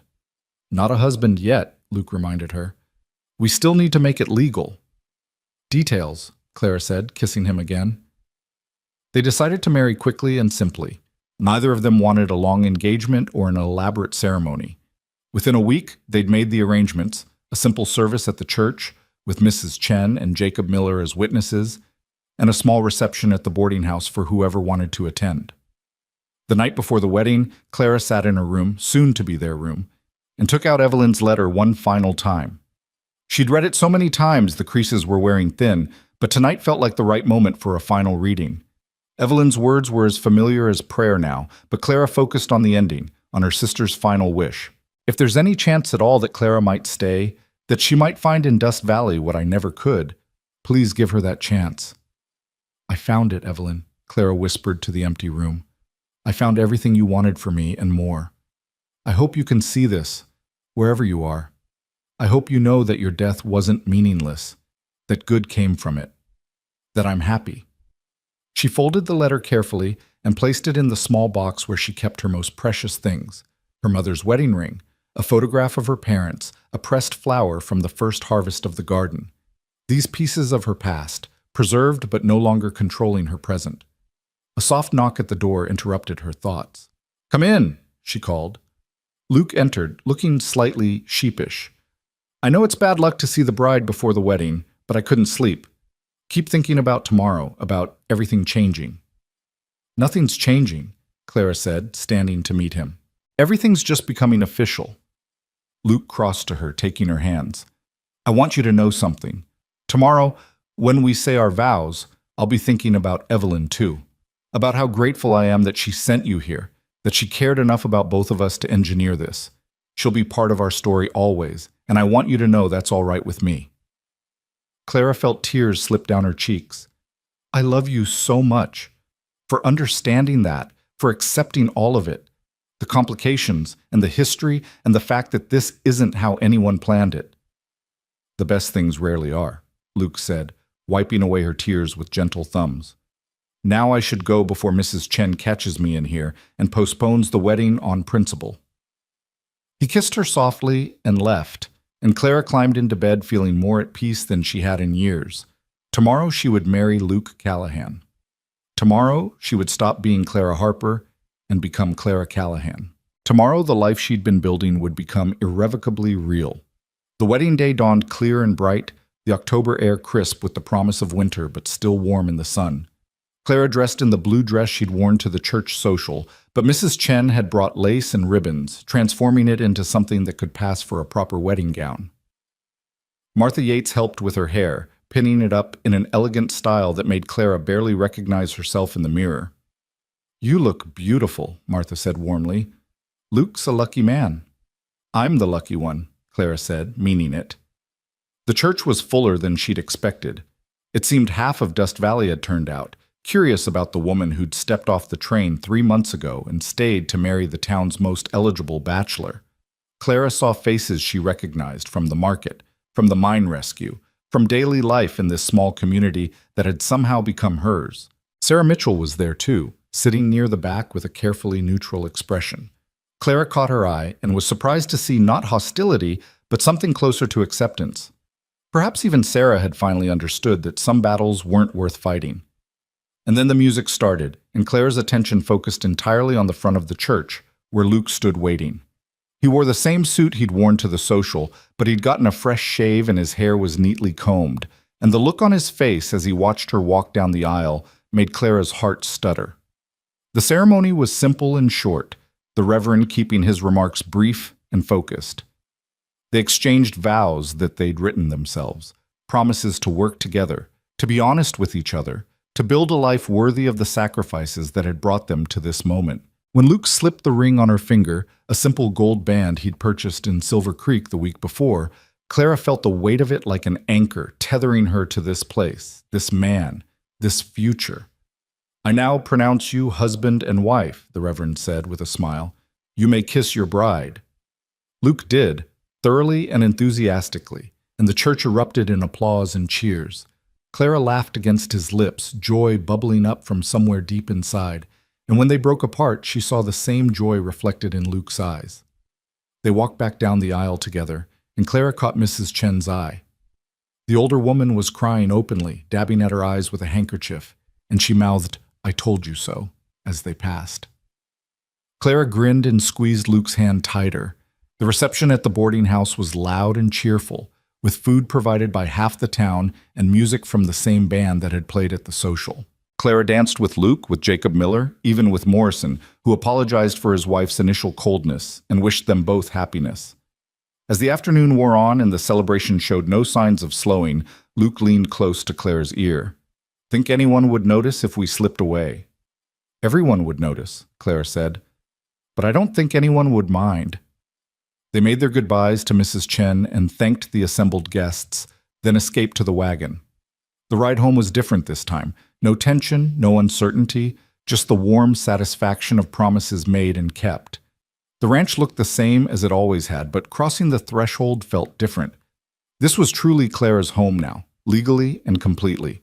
She was no longer a guest or a business partner or a woman trying to figure out where she belonged. She was home.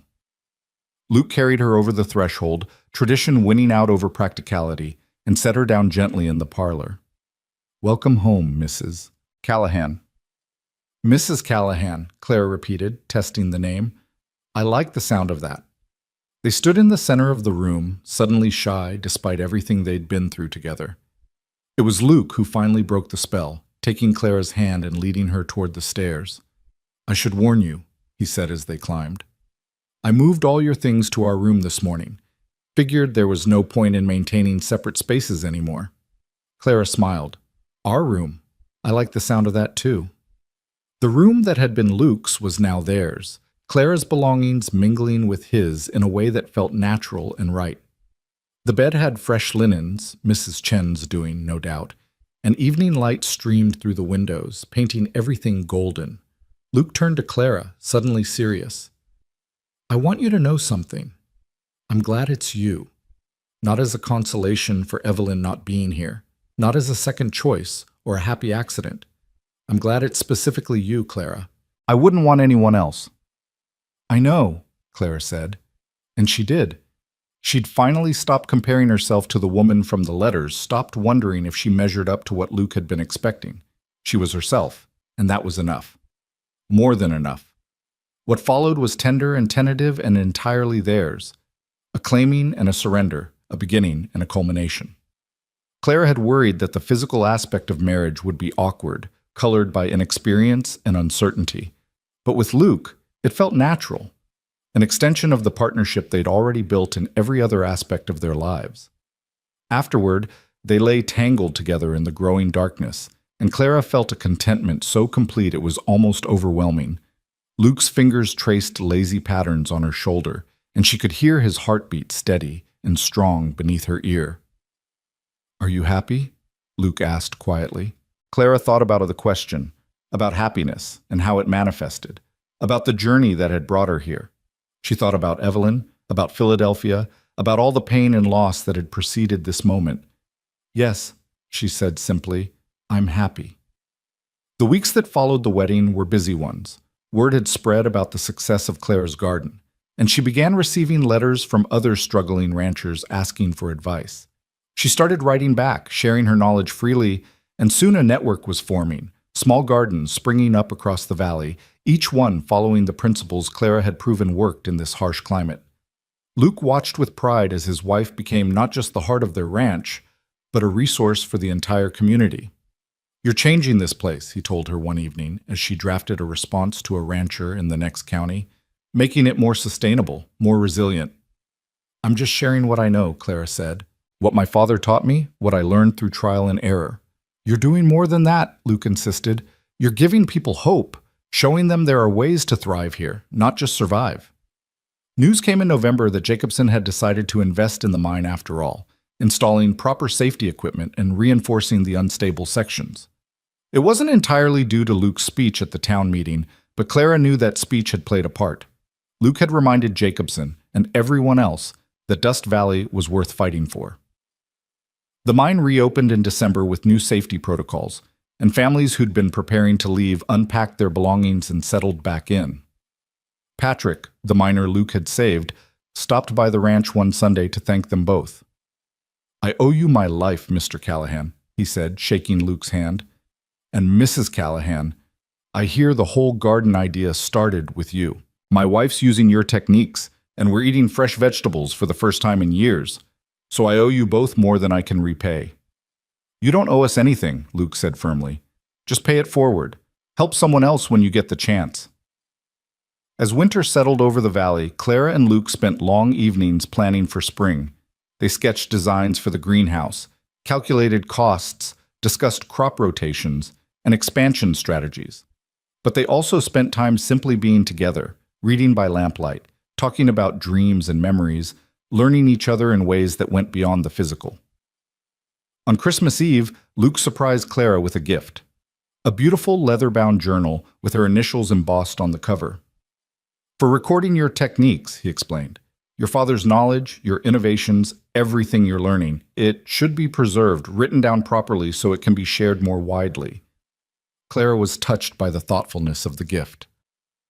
"It's perfect. Thank you." "There's something else," Luke said, pulling out a smaller package. "I wanted you to have this." Clara unwrapped it carefully to find a locket on a delicate gold chain. Inside were two tiny photographs, one of Clara and Evelyn together, taken years ago in Philadelphia, and one of Clara and Luke on their wedding day. "Past and present," Luke said softly. "Your sister brought us together, and I wanted you to have a way to carry both of you with me, if that's all right." Clara felt tears streaming down her face as she fastened the locket around her neck. "It's more than all right. It's perfect." They spent a quiet Christmas together, just the two of them, and Clara reflected on how different this was from Christmases past. In Philadelphia, the holiday had meant cold rooms and sparse gifts, the shadow of loss hanging over everything. Here, in this ranch house with her husband, there was warmth and plenty and the deep satisfaction of a life well lived. As the year turned and 1886 began, Claire discovered she was pregnant.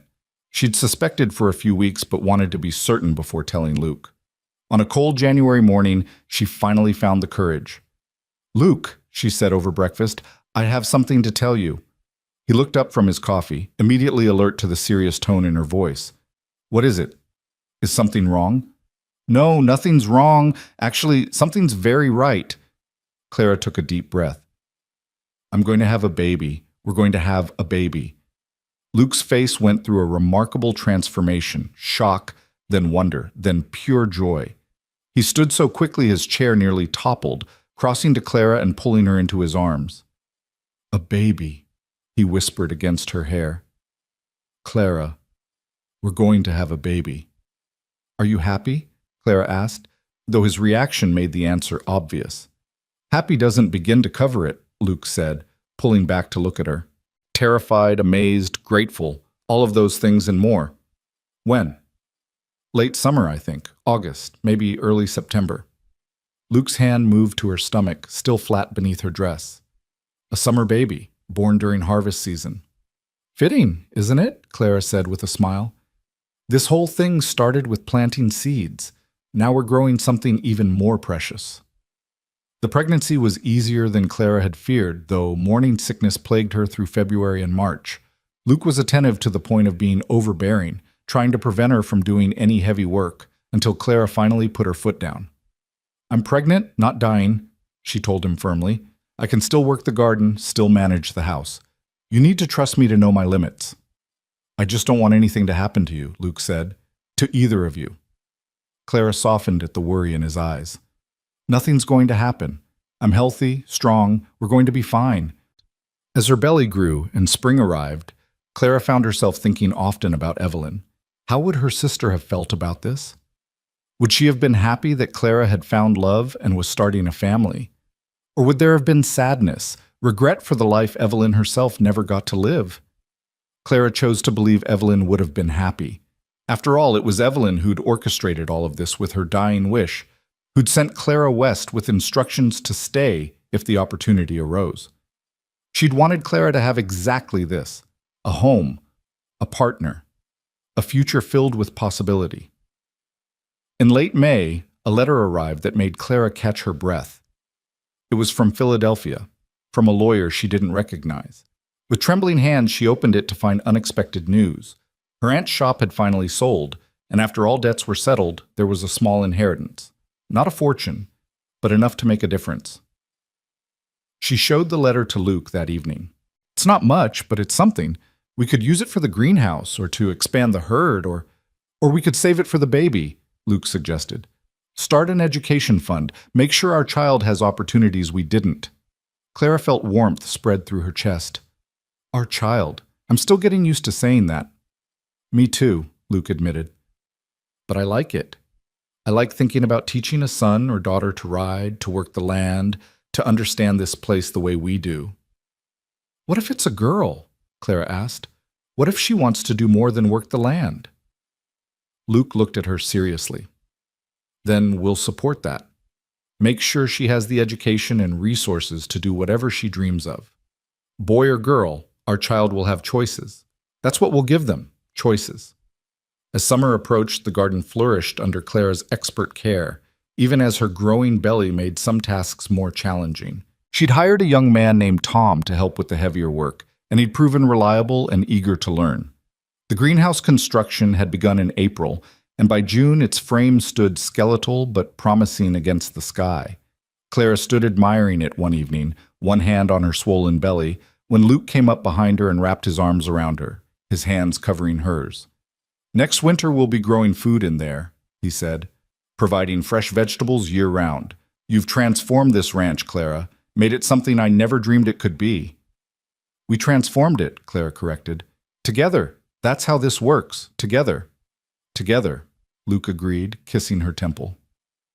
On August 15th, on a day when the heat hung heavy and still over the valley, Clara's labor began. It was long and difficult, and there were moments when Clara wondered if she had the strength to see it through. But Mrs. Chen was there, experienced and calm, and Luke was there holding her hand, and Martha Yates assisted with quiet efficiency. As dawn broke on August 16th, Clara gave one final push and heard the most beautiful sound in the world, her baby's first cry. "A girl," Mrs. Chen announced, placing the squalling infant on Clara's chest. "A healthy, strong girl." Clara looked down at her daughter, red-faced and furious and absolutely perfect, and felt love so overwhelming it took her breath away. Luke was crying openly, his hand gentle on the baby's dark head. "She's beautiful," he whispered. "Clara, she's perfect." "What should we name her?" Clara asked, though she'd been thinking about this for months. Luke met her eyes, understanding passing between them. I think we both know. Evelyn, Clara said softly, looking down at her daughter. Evelyn Harper Callahan. So that part of her lives on, so that the woman who brought us together is remembered. Evelyn, Luke agreed, his voice thick with emotion. The baby, Evelyn, their Evelyn, calmed in Clara's arms, her tiny fist curling around Clara's finger with surprising strength. Clara looked at her daughter and saw the future. This child would grow up knowing love and security, would have opportunities and choices, would understand that sometimes the wrong person arrives at exactly the right time. As the sun climbed higher and the day grew warm, Luke and Clara sat together in their room with their daughter, forming a family unit that had seemed impossible just a year ago. Clara thought about the letter that had brought her here, about Evelyn's dying wish, about all the unlikely events that had led to this moment. She'd come to Dust Valley with grief and guilt and a message to deliver. She'd expected to stay a few hours, to discharge her duty and move on to whatever came next. Instead, she'd found a home, a partner, a purpose, and now a daughter. Life, Clara had learned, didn't unfold according to plans. It unfolded according to choices.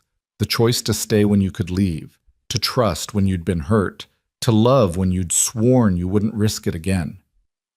What are you thinking? Luke asked softly, careful not to disturb the sleeping baby. Clara looked at her husband, at their daughter, at the life they'd built together from fragments and hope and stubborn determination. I'm thinking that Evelyn was right, that there was something worth finding in Dust Valley, something worth staying for. And what was that? Clara smiled, leaning into Luke's embrace. Everything. Absolutely everything. Outside, the desert wind carried the scent of growing things. The garden in full production, the greenhouse nearly complete, the promise of another harvest. The red rocks stood eternal against the sky, and the sun traced its familiar arc toward evening. This was home now, deeply and completely. Not the home Clara had imagined when she'd boarded that train in Philadelphia, but something better, something real and earned and built with her own hands, something that would endure. Years later, when young Evelyn was old enough to understand, Clara would tell her about the aunt she was named for, about the letters that brought two strangers together, about the garden that became a business and the business that became a life. She would tell her daughter about choices and courage and the importance of keeping promises, even when they lead you somewhere unexpected.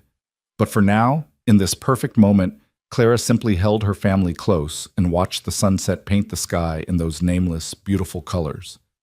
The woman who'd stepped off the train 15 months ago, uncertain, grieving, carrying a message for a stranger, that woman was gone. In her place was Clara Callahan, wife, mother, partner, pioneer. A woman who'd taken deception and loss and transformed them into something true. A woman who'd planted seeds in hostile ground and watched them grow into abundance. A woman who'd come to deliver a letter and stayed to build a legacy. The desert had kept its promise after all, Clara thought, as she kissed her daughter's soft head. It had taken everything she'd brought, her pain, her fear, her carefully guarded heart, and given her back something infinitely more precious. It had given her home.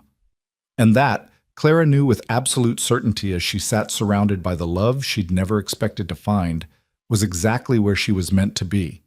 Not because fate had decreed it or because destiny had intervened, but because she'd made a choice to stay, to trust, to love, to build. The wrong woman had stepped off that train in Dust Valley, but somehow, impossibly, miraculously, she'd turned out to be exactly right.